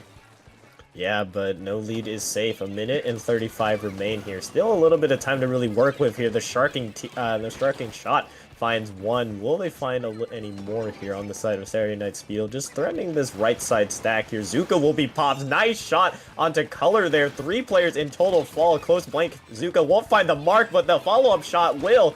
Now Saturday Night Speedo have a little bit of an alleyway to make themselves home here. You do see a little bit of an overheat from the shot, but still, points will be scored, but a quick recovery will allow Legion of Stationary to get this one back. Minute left, not a lot of time to come back. Yeah, Legion Stationary, they're about 24 points off. They still, thankfully, they have broke through that first checkpoint, but the question is, can they get towards or around that bend towards the second checkpoint is the real problem here. Zora is going to go down there. No one's going to go down to the Booyah Bomb as well, so the defense for Saturday Night Speedo is starting to clutch up here, making sure that they cannot get anything. Azuka from Legion Stationary trying to at least go for a bit of Hail Mary shots, not quite able to get any of those, as Legion Stationary are going to be forced to try to fight off Saturday Night Speedo's last attempts here to try to force them away, force them off a zone. Zor able to get 1, 2, 3 members of Wipeout for Saturday Night Speedo. Actually is going to go down here. So now, very dangerous spot if you're Saturday Night Speedo, because things can change in a heartbeat. Yes, this is the time now. You do see the defensive bubble from Saturday Night Speedo, able to deny one Zuka shot here. But now with 5 seconds left, it is do or die time. All Saturday Night Speedo needs to do is hop on that tower. 2 players left on their side, however, but no one's on the tower for Legion of Stationary as that tower just slowly but surely heads its way back mid. I thought they were going to jump on that tower, but unfortunately not. Saturday Night Speedo take that one. Yeah, and I think we can both agree. Shout out to Sauce for kind of just being a rat in the best way possible. Like, just, yeah, right here, hold my hammer for me, keeping themselves alive, and just making sure that Legion Stationary can't get anything going. As right here, they were just sitting here for about, what, 15 seconds, getting a couple picks here, keeping themselves alive, getting another hammer in the meantime. Just that in and of itself helped their team really kind of get the lead first here and then kind of expand that later on in the game.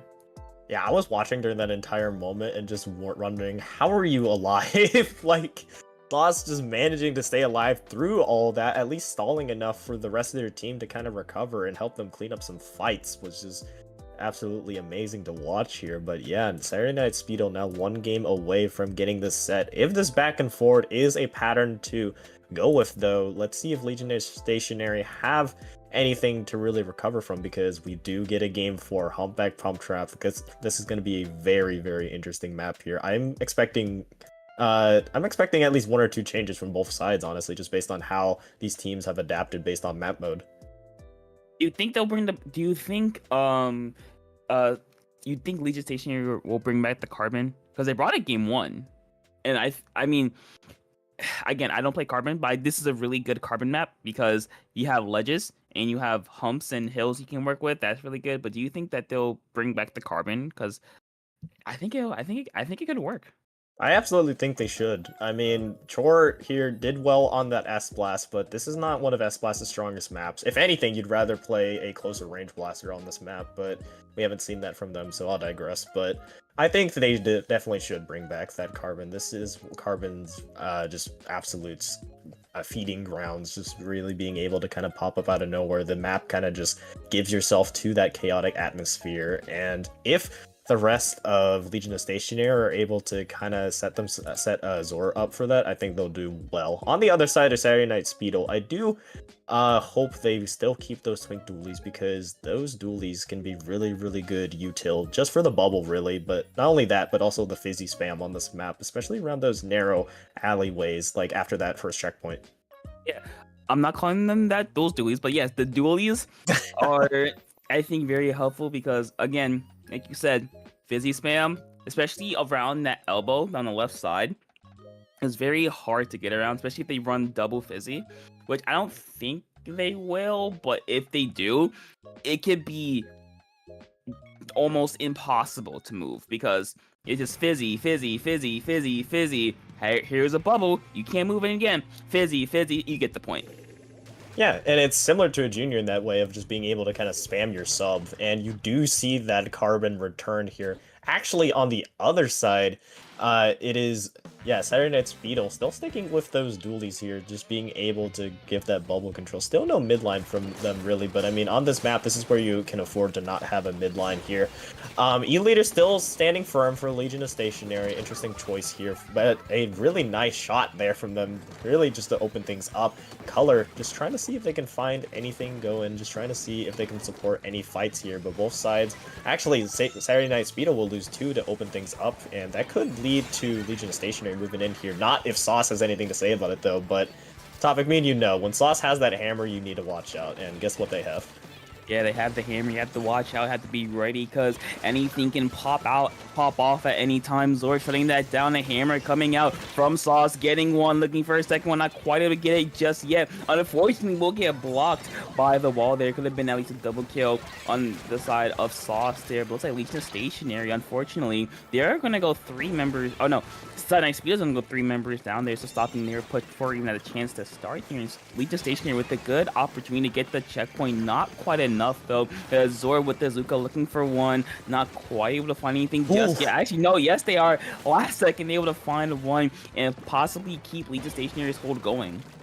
Yes, here's Zor just on this carbon roller, trying to see if they can find any opportunity to really make some damage here. Just camping out, managing to find one onto the dualies here. Maybe being able to find another no, that shot will shut them down here. They're really the last line of defense, unfortunately does fall, and which will lead to a Legion of Stationary checkpoint. That hammer throw to clean things up, but too little too late, as now Saturday Night Speed will have a little bit more space to try to retake this and try to punch back. Yeah, but the question is, can they kind of pool their resources together and come up with one good push? Because we know that Sauce can pop off at any time with the hammer, but you have to realize that there are multiple members on the team that can like kind of shut them down from any side, really. Let's see if that can do something here. As Sauce is popping the hammer as we speak, managing to find one, looking for another one on the Elite Force to jump out here. Saturday Speedo is going to start their push going Avery, able to get a couple points on the board, but not a whole lot as Zor's going to be there to shut them down. Yeah, Zor now moving along this right side is just hunting for these players here. Managing to find another onto that shot, basically allowing Legion of Stationary to get back into this mid control. Not able to get that kill onto Eden here, but with that paint, they will get the Zuka here poking away, seeing if they can find anything. Not much to be found here. As now Legion of Stationary still a very slim lead nonetheless, but they can't rest on that because Rainmaker is very, very volatile. Yeah, you see, it's only, what, 9 points separating these two teams, so it's very, very close. Eden in the fight here, they're going to go down here. Legion Stationary is electing to just go for even more points. Actually getting a whole lot. Color getting down to 36 points remaining. You know, making the best out of a bad situation is what they did there. Now, if you're Saturday Night Speedo, you have a much longer way to go, not to mention the checkpoint has yet to be broken, so that's going to be a big barrier against them. Yeah, really nicely done there by Color. Just realizing you saw two members of Saturday Night Speedo drop down and saying, hey, I can take this and go to the 36 point mark. Now, though, you have Legion of Stationary. At this point, you could decide to just play keep away for the rest of this game here. You do have Saturday Night Speedo picking up that Rainmaker, though. Zor is on the opposite side, maybe trying to throw down some artillery fire with the Zuka. Managing to find a nice flick shot onto Sauce there, but 2 in total will fall for Saturday Night Speedo. A third will fall from Zor. Can they get the 4th here? Unable to really get in there, but still damage has been done. As now nearing that minute mark, Saturday Night Speedo need to start by at least getting that first checkpoint down. Yeah, 60 seconds remaining. They still have the checkpoint in their way, but if you're losing Stationary, your main goal here is just milk the clock. Make sure they have nothing left but the Zook from across the court, able to get 2 members down of Legion Stationary. But now the question becomes, can you capitalize off that? It's like this shot, able to get another one, but Zor around the corner looking for a couple picks, not getting anything, forced to back away. If you're Legion Stationary here, again, your biggest goal is just to make sure that the clock keeps running. Every second that Saturday Night Speedo is not scoring or not having the Rainmaker is a second in favor of you. Yes, 25 seconds left, 2 players down here. If you're on the side of Saturday Night Speedo, you just gotta see if you can recover some specials. You do have the hammer available and waiting here. Just trying to see if you can move in. Sauce will try to move along this left side, seeing if they can find that opening pick. The Dualies does go down early. They will find a flank on that E-leader now. 5 seconds left. Sauce goes down. That hammer will not be deployed in time here. 2 seconds, 1 second. Overtime lurks, but there will be no pickup from Saturday Night Speedo as Legion of Stationary punch right back. And we are in Game 5 now. I mean, yeah, it's a very back and forth game. I feel like once Legion Stationary kind of broke through that first checkpoint, I don't want to say it kind of slowed down the game, but it kind of did, because both these teams were looking for a way to get more points on the board, and eventually it came, but it came with Color just kind of YOLOing it and just going forward. And unfortunately for Saturday Night Speedo, no one was there to really stop that from happening, so that they really benefited from that. So it's been very back and forth, I would say. Yeah, 100%. I mean, we saw there, like, Zor on the carbon was doing damage. That, even if the carbon doesn't get direct value in just, say the name topic. No. Just because the carbon doesn't get direct value of just getting the picks, I mean, you're still able to cause that pressure on the other side. You're still able to have that psychological damage on the psychological fear, I should say, for Saturday Night's Fetal, just to say, hey, you got to make sure you got to clear this carbon. If you don't, you can go 2 players down, and it's going to be really annoying to deal with. Now, Game 5, Scourge Gorge Clams. We did play Clams earlier, and that went the way of Saturday Night's Fetal. What adjustments do you think Legion of Stationary can make just to make sure that doesn't happen again in terms of like kind of what they ran? Okay, I think what they ran for game 1 worked. I think what happened was at the very end their defense broke. I felt like through most of the game they were kind of playing like keep away for the most part, but they weren't really advancing the game in their favor, if that makes sense. I think what eventually happened is that Saturday Night Speedo kind of broke through, and then once they broke through, they just like kept going and going and going.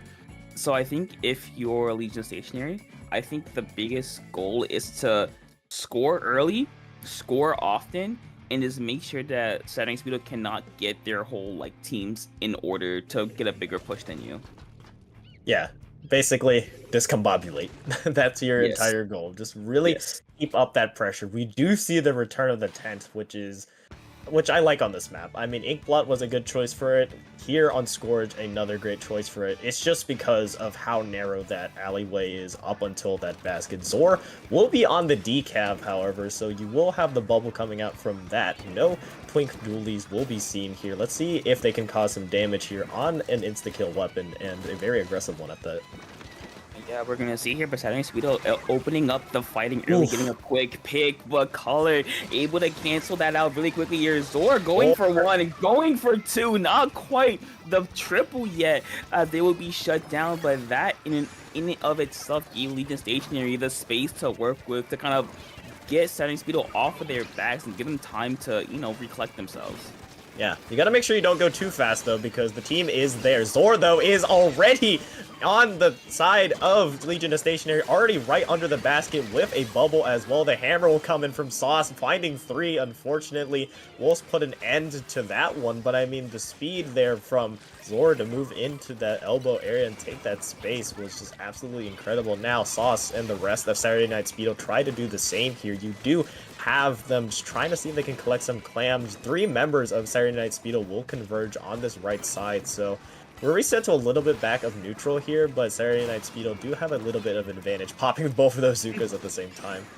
I mean, hey, a threat is a threat, and Zuka is a really, really big threat. Legion Stationary, though, not phased whatsoever. Zor and Eden are gonna be there to get a triple on the side of Saturday Speedo, so not a whole lot will be done with that. So we're gonna go back to again at neutral, where in this case, Legion Stationary are looking to find their way in, kind of find a way to extend their lead as we enter 3 minutes left into the game. If you're Shiny Speedo, I don't want to say you're panicking, but kind of got to get a little bit of offense going. I mean, you still have plenty of time to really do so, and I mean, we saw kind of what happened last time on Clams, just wait until the very end and then just score the basket. So maybe they're playing the slower approach to this, which isn't exactly bad, but eventually they do manage to get a score here. But the other Clam is the pity one, and it doesn't look like they will be able to get in control because Legion of Stationary have been able to kind of flush them from their elbow. Now, back in mid, you do have half the game remains now at the 2-minute 30 mark here. Still, Legion of Stationary in control, but it is a very narrow lead, all things considered. I mean, yeah, it's only 8 points. That's 3 clams. That's not a whole lot of wiggle room you have to work with here as into the last half of the game. Zor actually gonna be there with the bubble, able to get the tent down and give their teammates the way in, and and a couple more points as well. Not a whole lot extra, as 3 members of the Legion Station are gonna go down really, really quickly here. So if you start Saturday Night Speedo, this is your perfect opportunity to kind of relay that into a push of your own, because you saw they went 3 members down. You see you have Azuka, you see you have the tent there. Unfortunately, 1 is going to go down, 2 are going to go down. They're able to get the power in, but not a whole lot extra, so that push will get stopped in its tracks, and Legion Stationary with another power clamp to work with here, they can really cause a lot of damage. Absolutely here. The counterattack is going to be really, really strong if Saturday Night Speedo are unable to stop this. They need to first start by stopping this initial advance here if they want any hope of climbing back into this game, because at the top you do see they have 20 clams in total. Sauce managing to find one, unfortunately, is traded out here. Blow for blow will be taken, and Legion of Stationary will have that player advantage here. It's Avery managing to find one onto Color. Unfortunately, they are penalized themselves, getting traded out. But still, here, Legion of Stationary basically sitting pretty. They do have the lead, not really in any rush to push anything. Yeah, but Saturday Speedo, you have a minute to go left in this game. You've been in this position before, but now Gletsy can they really okay. Uh-oh. Oh, no. Oh, no. Oh, no. I saw that when they were swimming through enemy. Yeah, I saw that was as a little well. concerning. Yeah, Well, that is very unfortunate. But it's a minute to go left in the game. You have to play this out. Saturday Speedo just gonna take this opportunity to just go. It's gonna work. Sauce gets one, looking for even more. Eden gonna go down as well. Basket's open. Lead is taken, and no more. A couple more guns follow up with. So Saturday Speedo, I can't blame them. They're doing what they have to do. Yeah, you just gotta play with who's in front of you. Unfortunately for Legion of Stationary, being down perma 1 does really put a wrench in things here. 12 seconds left on the board, just trying to desperately see if they can save anything here, pull out some miracle, but I mean, Saturday Night Speedo just making this situation even more dire for them, just continuing to score more clams, and it does look like that will be the end of the set, unless Avery doesn't put that clam in there. Yep, there you go, finally. Saturday Night Speedo taking that set in a 3-2. Unfortunately, at the very end, we saw Zor, kind of the initiator of pushes for Legion of Stationary DC, and that ultimately just led to Saturday Night Speedo finally finding that second wind, and they take that set 3-2. Very unfortunate, as always, to see that's how sets end up, but it is what it is, unfortunately. Worst timing. You saw Legion of Stationary, they were ready to push. You saw Zor was up there. I believe they had bubble. I don't recall correctly, but they were up there, and then they started going through ink, and then it happened. But other than that, it was a very back and forth game. It was very close. Both teams were like within 10 points of each other for a majority of that game. So again, it's just unfortunate timing. Yeah. Robbed of a classic, we would never know if Saturday Night Speedo would have pulled off that comeback if Zor wasn't there. But, well, we can't speculate on that. These are the results. I mean, just regardless, both teams fought really, really hard for this, and there were great plays from both sides, but it's just, you never want to win like that, you know? But yeah, we move on to finals here. Saturday Night Speedo still deserve being up here, though, because they fought tooth and nail through the rest of this bracket as well, taking Legion of Stationary to the very buzzer. And who meets them? Well, Cooper Fan Club, who got the better of Rain in the other semifinal matchup, 3-2, another tightly contested semifinals on the other side. So if these are any indicators, this one is going to be a treat as well. I expect it to be. Now, question. When they say Cooper Fan Club, is it Sheldon Cooper? I have a feeling it's Sheldon Cooper. I don't know why. I have a feeling it's Sheldon Cooper. There's a lot of Coopers that you could be speculating. I thought you were gonna take another jab at me, but I appreciate that you didn't. Yeah, also, it's a Cooper Flag Fan Club. My bad. I don't know. The image doesn't really give me much to really go off of. If anyone knows who they're fan clubbing that's Cooper, please let us know. But they will be the Cooper fan club here. But I mean, we did see how Saturday Night Speedo just loves to play, basically based around just like kind of seeing if they can initiate Sauce to really go in. Cooper Fan Club, I believe we haven't really seen them, at least me and you haven't seen them Topic here, so a little bit interested to see what they bring to the table, because they've been on a little bit of a tear through brackets. They got the better over UV, Spirits, H2O, and a Lemon. Say that name 5 times fast. The 6th seed in earlier in round 2, and they took down Rain as well. Let's see if they can close things out against Saturday Night Fan Club, or Saturday Night Speedo, sorry. Saturday Night Fan Club, my favorite. Saturday Night Fan Club. But yeah, I would be a fan. I would be a fan. No, Saturday nights, pretty goated. Mm-hmm. They be chill. Friday nights are number 1 though, best night of the week. True. That's why we're here. That's why y'all are here. We're get to see FTIU Grand Finals of Week 81 on a lovely Friday afternoon, Friday night. Afternoon is okay. Anyway, also one more thing: Sunday nights are overhated. Next, okay. Sunday nights are overhated. But yeah, I'm excited to see because Saturday Night Speedle, they're again. I said this earlier. They are the 20th seed. They're the lowest seed left, or they're the lowest seed that made a gold bracket. Now they're in finals, so I'm excited to see. Could the Cinderella story end on a happy note? I'm curious. I'm very curious.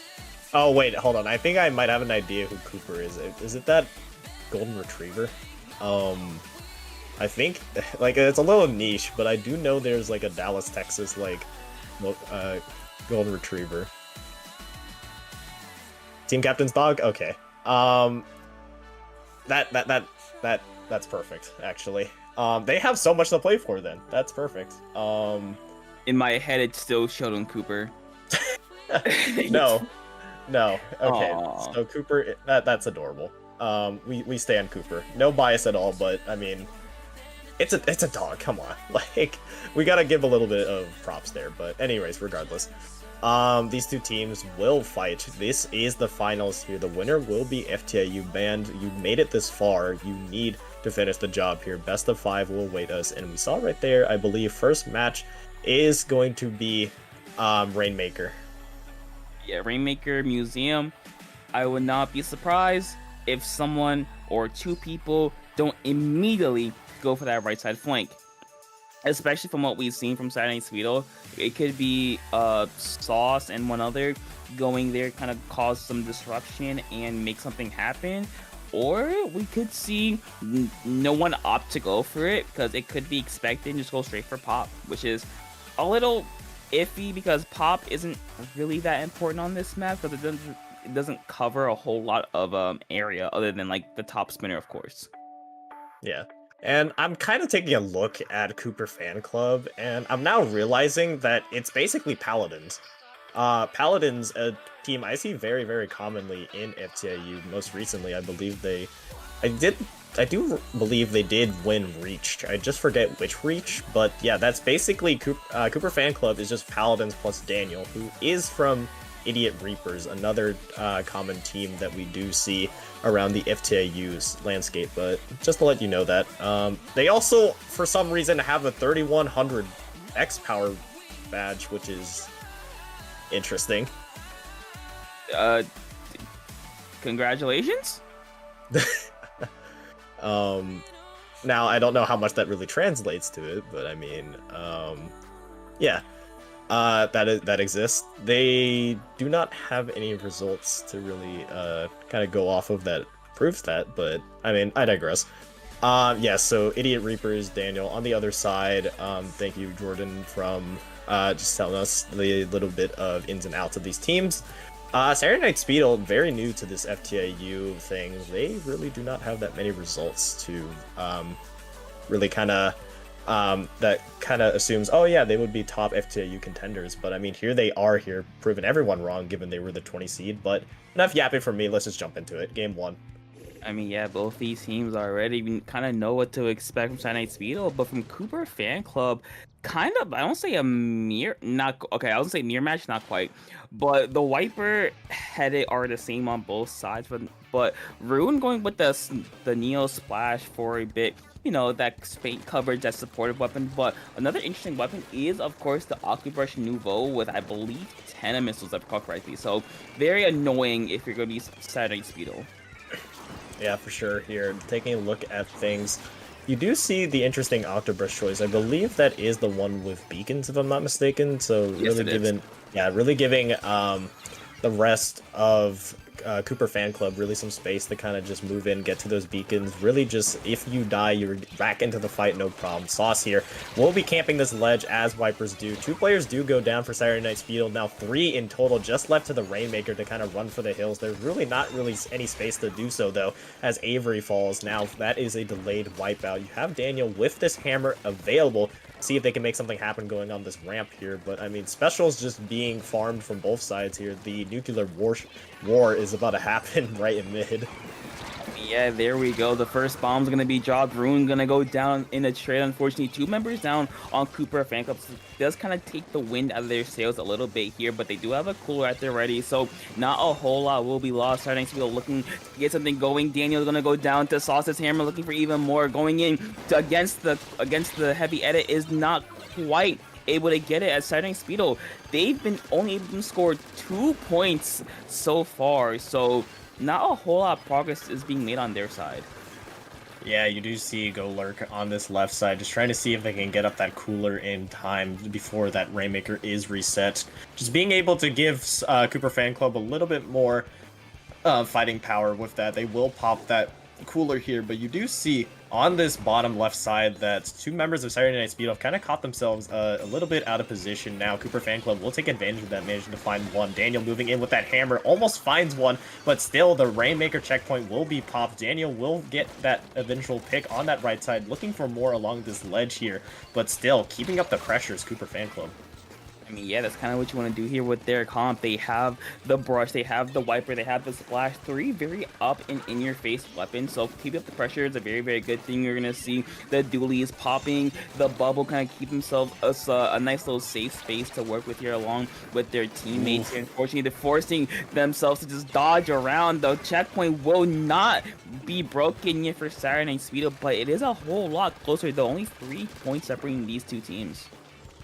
Yes, here. Very, very close. Just need to capture that checkpoint if you're on the side of Saturday Night Speedo there. 2 minutes still left on the board, so still plenty of time to really work with Daniel here. With that hammer, manages to find Avery, unable to get that second, though, as we do see a little bit of a Slaughterfest kind of in mid, just tug of war being fought, just trying to see if anything can go, because neither team has been able to find that major advantage after both sides have been able to kind of get their first pushed in. Yet again, back reset to neutral, just getting your specials here is going to be key. You do see that Octobrush go in, unfortunately is taken out here, but yeah, just farming your specials, just trying to see if you can get anything going. Bubble will be placed, but the counter tri-strikes are there. I mean, yeah, 90 seconds remaining in this game for Saturday Speedo to get through that first checkpoint here. We're going to see Rune not actually going to go down. They keep themselves alive, but in the meantime, Cooper Fan Club is taking the Rainmaker, jumping it across, getting a couple more points on the board, showing that they can just score at will if they really wanted to. But if you're Saturday Speedo, you're trying your best to kind of stabilize yourselves and make sure that nothing can happen. But Daniel on a bit of a flank here behind the entire team, just painting up the plat and giving their team space to work with. So a minute to go left into this game. Even though Saturday Speedo is only 6 points away from Cooper Fan Club, they have yet to break that checkpoint. Daniel with the hammer, hold this for me, why don't you? 45 seconds remain for Saturday Speedo. Yeah, and this makes things a little bit more dire for Saturday Night Speedo here. It actually, unless you have that wiper saying something for it, who else but Sauce managing to find 2, I believe 3 potentially there. No, it's just 2, but still, you have the pressure on Saturday Night Speedo to make something happen off this push, especially since you don't have that first checkpoint pop topic.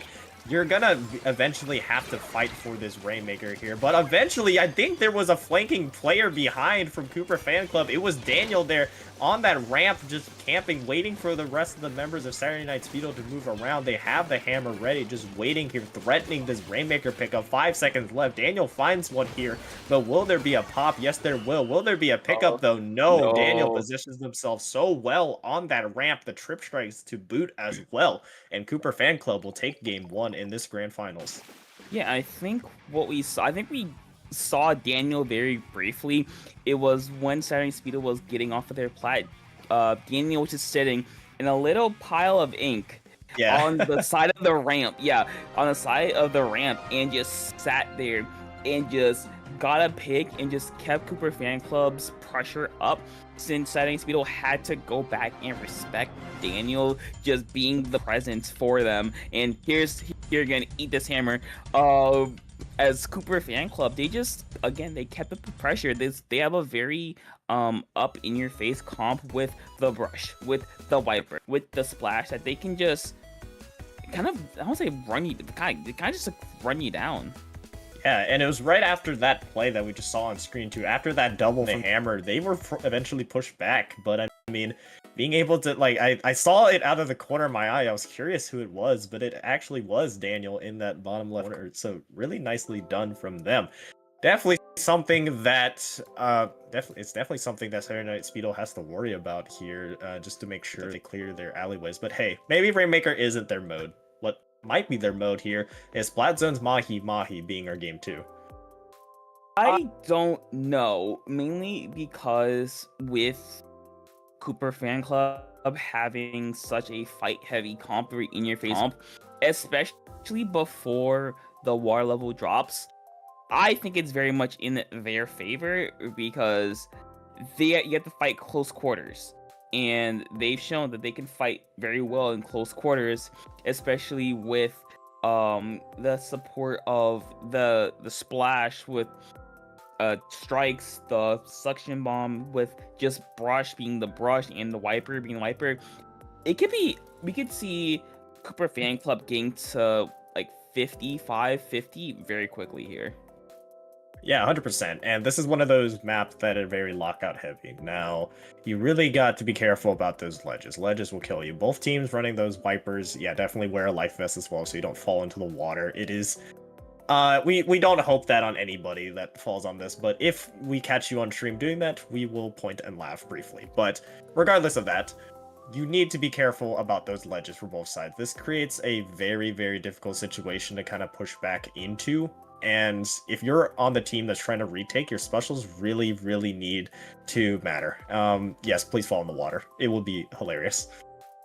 Yeah, I promise I won't record it and put it on Twitter and YouTube and Blue Sky and Instagram and Tumblr and Pinterest and Truth Social and every other social media, I promise. But yeah, I think like you said, it can be very hard to get back in because before the water level drops, you have like you have 2 paths, but they're both really dangerous. Nate. Hold on. Okay. Nate, all right, Nate. roll the clip. Roll the clip. Not roll the clip. We don't need to see that again. Moving on.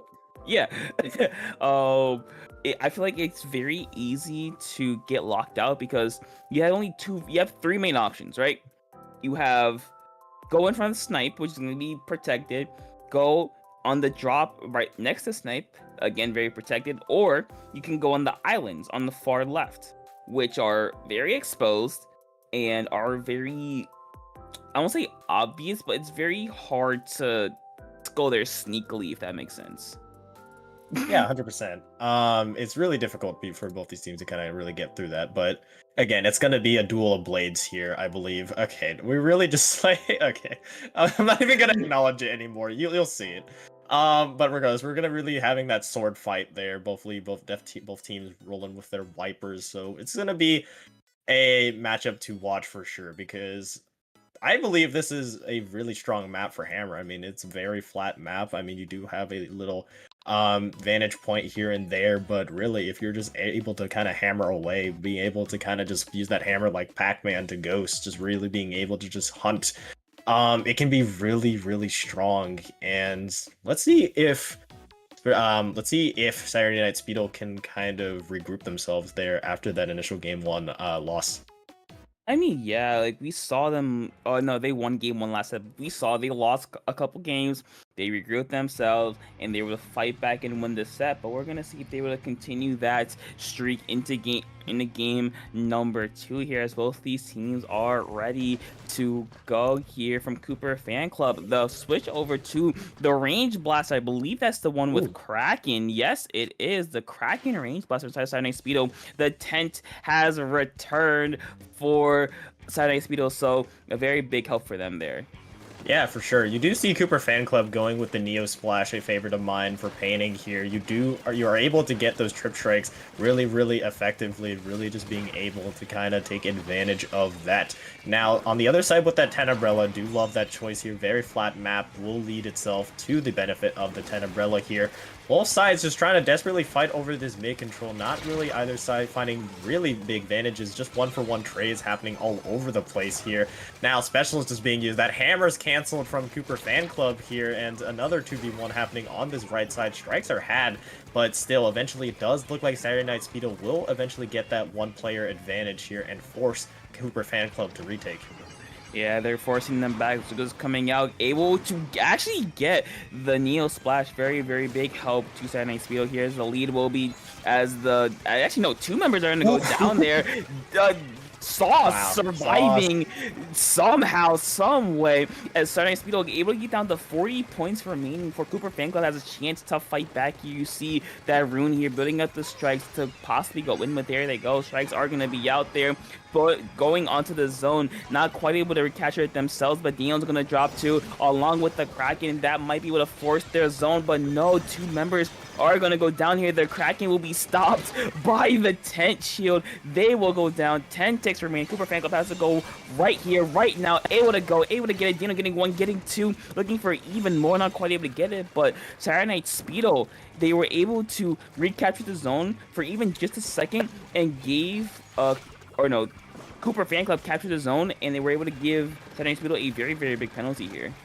Yeah, and with the specials to boot as well, Cooper Fan Club will invest their trip strikes here early, just trying to get ahead of the special war here. Golurk will pop that cooler as well, giving Cooper Fan Club a little bit more fighting power as well here. Points will go really, really fast if you're not fast. So Saturday Night Speedo just trying to see if they can move in here. I almost said Fan Club again. They do have Azuka as well to kind of use on this retake. They will invest it, finding one onto Golurk. A counter hammer will find its mark.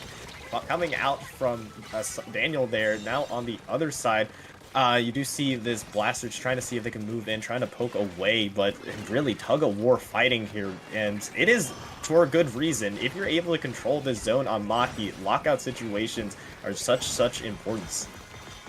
I mean, yeah, as you can see right here, the blaster popping the cracking, again, trying to force away Saturday Night Speedo here, making sure that they have, or that Cooper Fan Club have at least a little bit of space to work with here. Daniel popping the hammer, looking for a couple of picks, but you see Saturday Night Speedo with 3 specials at the ready. The Zuka's coming out, but no! The double kill! Canceling the Zuka, getting rid of the Wiper for now, giving Cooper Fan Club the time that they need to get points on the board. Sauce going down, too, going down. Daniel with the double kill will be enough, and Cooper Fan Club, not only with the help of the hammer, hey, hold this for me, why don't you?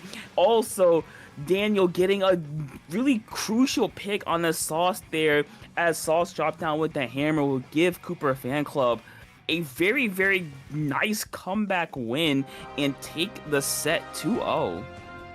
Hey, not yet. Don't get too ahead of yourself. We still have one potential game left here. They're up 2-0 in the set, but maybe we could see a little bit of a reverse sweep here. But I mean, I did say at the beginning of this game it was gonna be a clashing of the blades here, and we saw it from both sides.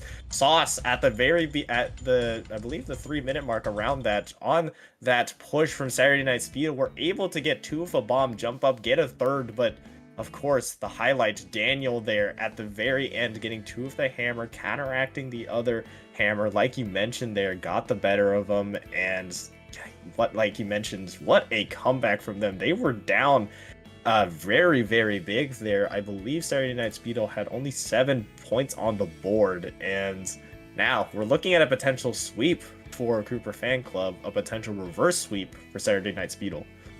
I mean, hey, but if you want to reverse sweep, it all starts with one game as we go to game number 3, the potential final game for FTIU this week, Undertow Spillway Tower. And of course, we all know this is a 2 checkpoint map. The first one doesn't count. And I think if you're Cooper Fan Club, I think you keep the blaster. Maybe not the Kraken, maybe you go over to the vanilla one, but the blaster, of course, is a very, very big help to them. And I'm just wondering, what could Saturday Speedo do to kind of counteract what Cooper Fan Club has done? I mean, I kind of actually disagree with that. I like Kraken a lot here on tower. It is able to just basically deny the entire tower, but just like, hey, you can't get up here. Now, continuing with what they had, I believe they were the ones to run the Neo Splash as well. Give yourself 2 GG specials. Really give yourself two specials to really just deny the entirety of tower control, play for the objective, can be really, really powerful here, especially if that Neo Splash is also able to paint for that blaster. It is such an unstoppable force. Just being able to have a blaster have all the mobility and freedom, just being able to counteract that weakness is definitely something that Saturday Night Speedle can really take advantage of. On the other side, I mean, Daniel and the rest of Cooper Fan Club have just really been able to get these key doubles. If it's not Daniel, it's someone else. So maybe just keep up with this. Do not give Saturday Night Speedle any opportunity to come back, and you are golden here. I mean, yeah, that's what they've been doing. Let's see if they can continue. Cooper Fan Club looking to end this tourney very quickly with a sweep. Saturday Speedle looking to start their comeback hopes. Ooh. Now going back over, no, I believe, no, that's the new, yeah, it is the new brush, if I call correctly, with the Kraken. So, hey, not a blaster, but they, like you said, they do have the double GG specials if needed. Yeah, this is a very, very aggressive comp coming out from Cooper Fan Club. No real midline. If you want to count the Octobrush a midline, no. But just no. But it is a triple, very, very aggressive comp just running at them. You do see here, Royden just trying to see if they can get something going. Unfortunately, is taking out Daniel yet again, winning that duel against Sauce here. That has been a key factor, a key swing factor for Cooper Fan Club to really take advantage of here. Now, do the victors go the spoils? They will be able to kind of get that advantage there on that left side, actually electing to go back to get that cooler, but still, great position nonetheless, not to be outdone. That Kraken is actually denied by Avery there, as neither team has actually been able to really make something out of the picks they've been getting. They've just been trading specials so far. Yeah, Cooper Fan Club able to get 4 points on the board. I mean, something's better than nothing here, but Saturday Night Speedle are just matching them blow for blow. 2 members down. That's like Cooper Fan Club. 1 goes down for Saturday Night Speedle, looking to get Sally's a little bit something going to the tent on this left-hand side here, clearing out some space. A hammer is going to be out for Daniel, able to arc it over the tent shield and getting the tent player down. Very, very clutch from then. Now Golurk here on top of tower with the cooler, able to get 1-2. A wipeout on the side of Saturday Night Speedle. So Cooper Fan Club, very, very good job here, now on their way towards that first checkpoint. Yes, great space and pace. Now Cooper Fan Club taking that first checkpoint. Now at the second one, Sauce finds one onto Golurk from that hammer throw. Daniel there finds the hammer of their own, seeing if they can get something going here. Unfortunately, Sauce really the only one in a position to try to contest it from here and unable to. Cooper Fan Club passed that second checkpoint. Now the strike's moving ahead too. This is wonderful special usage. You want to keep chaining them forward, keeping the pressure on Saturday Night Speedle. Saturday Night Speedle needs to get in. That is a good initial pick though onto the Octobrush. Yeah, we're gonna see, but Danny, you see once again with the hammer shot is going to go down. Another one going down. 2 members going down to Daniel's hammer, getting back on the tower, keeping up this pressure, making sure that Saturday Speedo cannot be comfortable. There, the strikes coming out as well. Golurk going down. The Kraken trying to get on tower, going for a couple picks here. Avery going down on tower as well. Good Kraken just staying around tower, making sure that anytime Saturday Speedo tries to touch it, there is a threat there and present. So finally, after all of this, Saturday Speedo can breathe just a little bit, but not for long, because Daniel is still there in the wings, just waiting for someone to push up. Yes, here now setting themselves up in a wonderful position to just kind of sit back and relax. You have those 2 win condition specials in your pocket. You have that Kraken from the brush. You have the trip strikes here. You just need to make sure you don't give Saturday Night Speedo any opening here. But speaking of opening, a 2-down situation might be what Saturday Night Speedo needs to move in with that pick onto Golurk as well. Now an opening may present itself for Saturday Night Speedo to at least start chipping away at this lead. They're at the second checkpoint. The double Zookers are being invested, and everyone is basically just trying to use their specials here to see if they can contest it.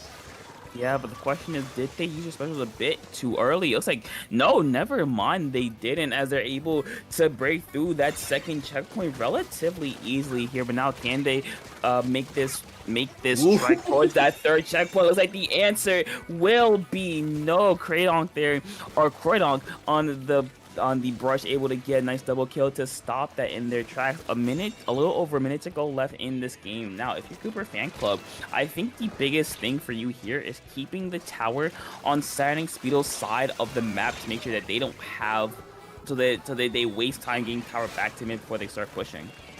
Yeah, and if you're on the side of Cooper Fan Club, you need to make sure that you have your specials up. Saturday Night Speedle do have a little bit of time to kind of work with your cooler being popped as well. Sauce does have their hammer. We know how good Sauce is with their hammer here. You have the Kraken on the other side, I believe, just waiting for the opportunity to strike here, but no more as Corridon is taken out here. That Kraken will be delayed a little bit. No, never mind. They did have cooler there, so smart trade from them. 30 seconds left. If you're on the side of Saturday Night Speedle, you need to take the fight to Cooper Fan Club. You cannot afford for them to hold on to their specials, especially now here. They're going to be really, really smart in doing so. The Trip Trade's actually being invested here early just to see if they can take this space. Still, though, you have that Kraken on the other side. 15 seconds left. Saturday Night Speedle has all their specials. They need to go in eventually here. Time is ticking down for them to contest. The Zuka will find one here, but eventually the push will come in. 5 seconds left. Here is the push. This will be the last push on this map. Yeah, it will be the end shot, able to get one, looking for more, but no, GG Kraken is there along with another member of Cooper Fan Club, and that will do it. Saturday Speedo, you saw they were looking good, and unfortunately, Kraken said no, and just pushed them off of tower, and Cooper Fan Club, meeting a bit of resistance at the end there, will take the game, will take the set in the sweep, and will be your winners of From the Ink Up 81. Yes, congratulations. Cooper Fan Club will be your FTIU winners. They will be banned. Saturday Night Speedle, number 2. And if you're wondering how the third place matchup ended, it was Rain taking a similar 3-0 sweep over Legion of Stationary there. That wraps up your top 3 for gold bracket. Also want to give a little shout out to fellow commentator Rose and Malibu Rising for getting 3rd in silver bracket. Really nicely done there. So yeah, really nicely done over round. Also a little look over to bronze bracket. Pangea will take the victory over Strictly Splatonic there. So really nicely done. That will be it from us here at Under Pressure. But before we go, Topic, as always, where can the people find you? Yeah, you can find me over on Twitter and on Blue Sky at Topical2. You can find me over on Discord at Topic2. And you can find me at Riptide on September 7th to 8th. 8th or 9th? 8th. Go to Riptide. That's it. Rocket, what about you? Yeah, you can find me at Rocket1 Blue Sky. That's about where the only place I'm active in terms of social media aspects. You'll also find me around at random tournaments, commentating, yapping, doing whatever. Shout out to Whip Ray's finest, Nate, for being our wonderful streamer. Topic, it's been a while since me and you commentated on Block, so you want to end things off with a little bit of familiarity? Yes, of course. Thank you to all the staff behind the scenes making sure this thing works correctly. And thank you for all of you for watching. And of course, remember, never stop disturbing the peace.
Bye.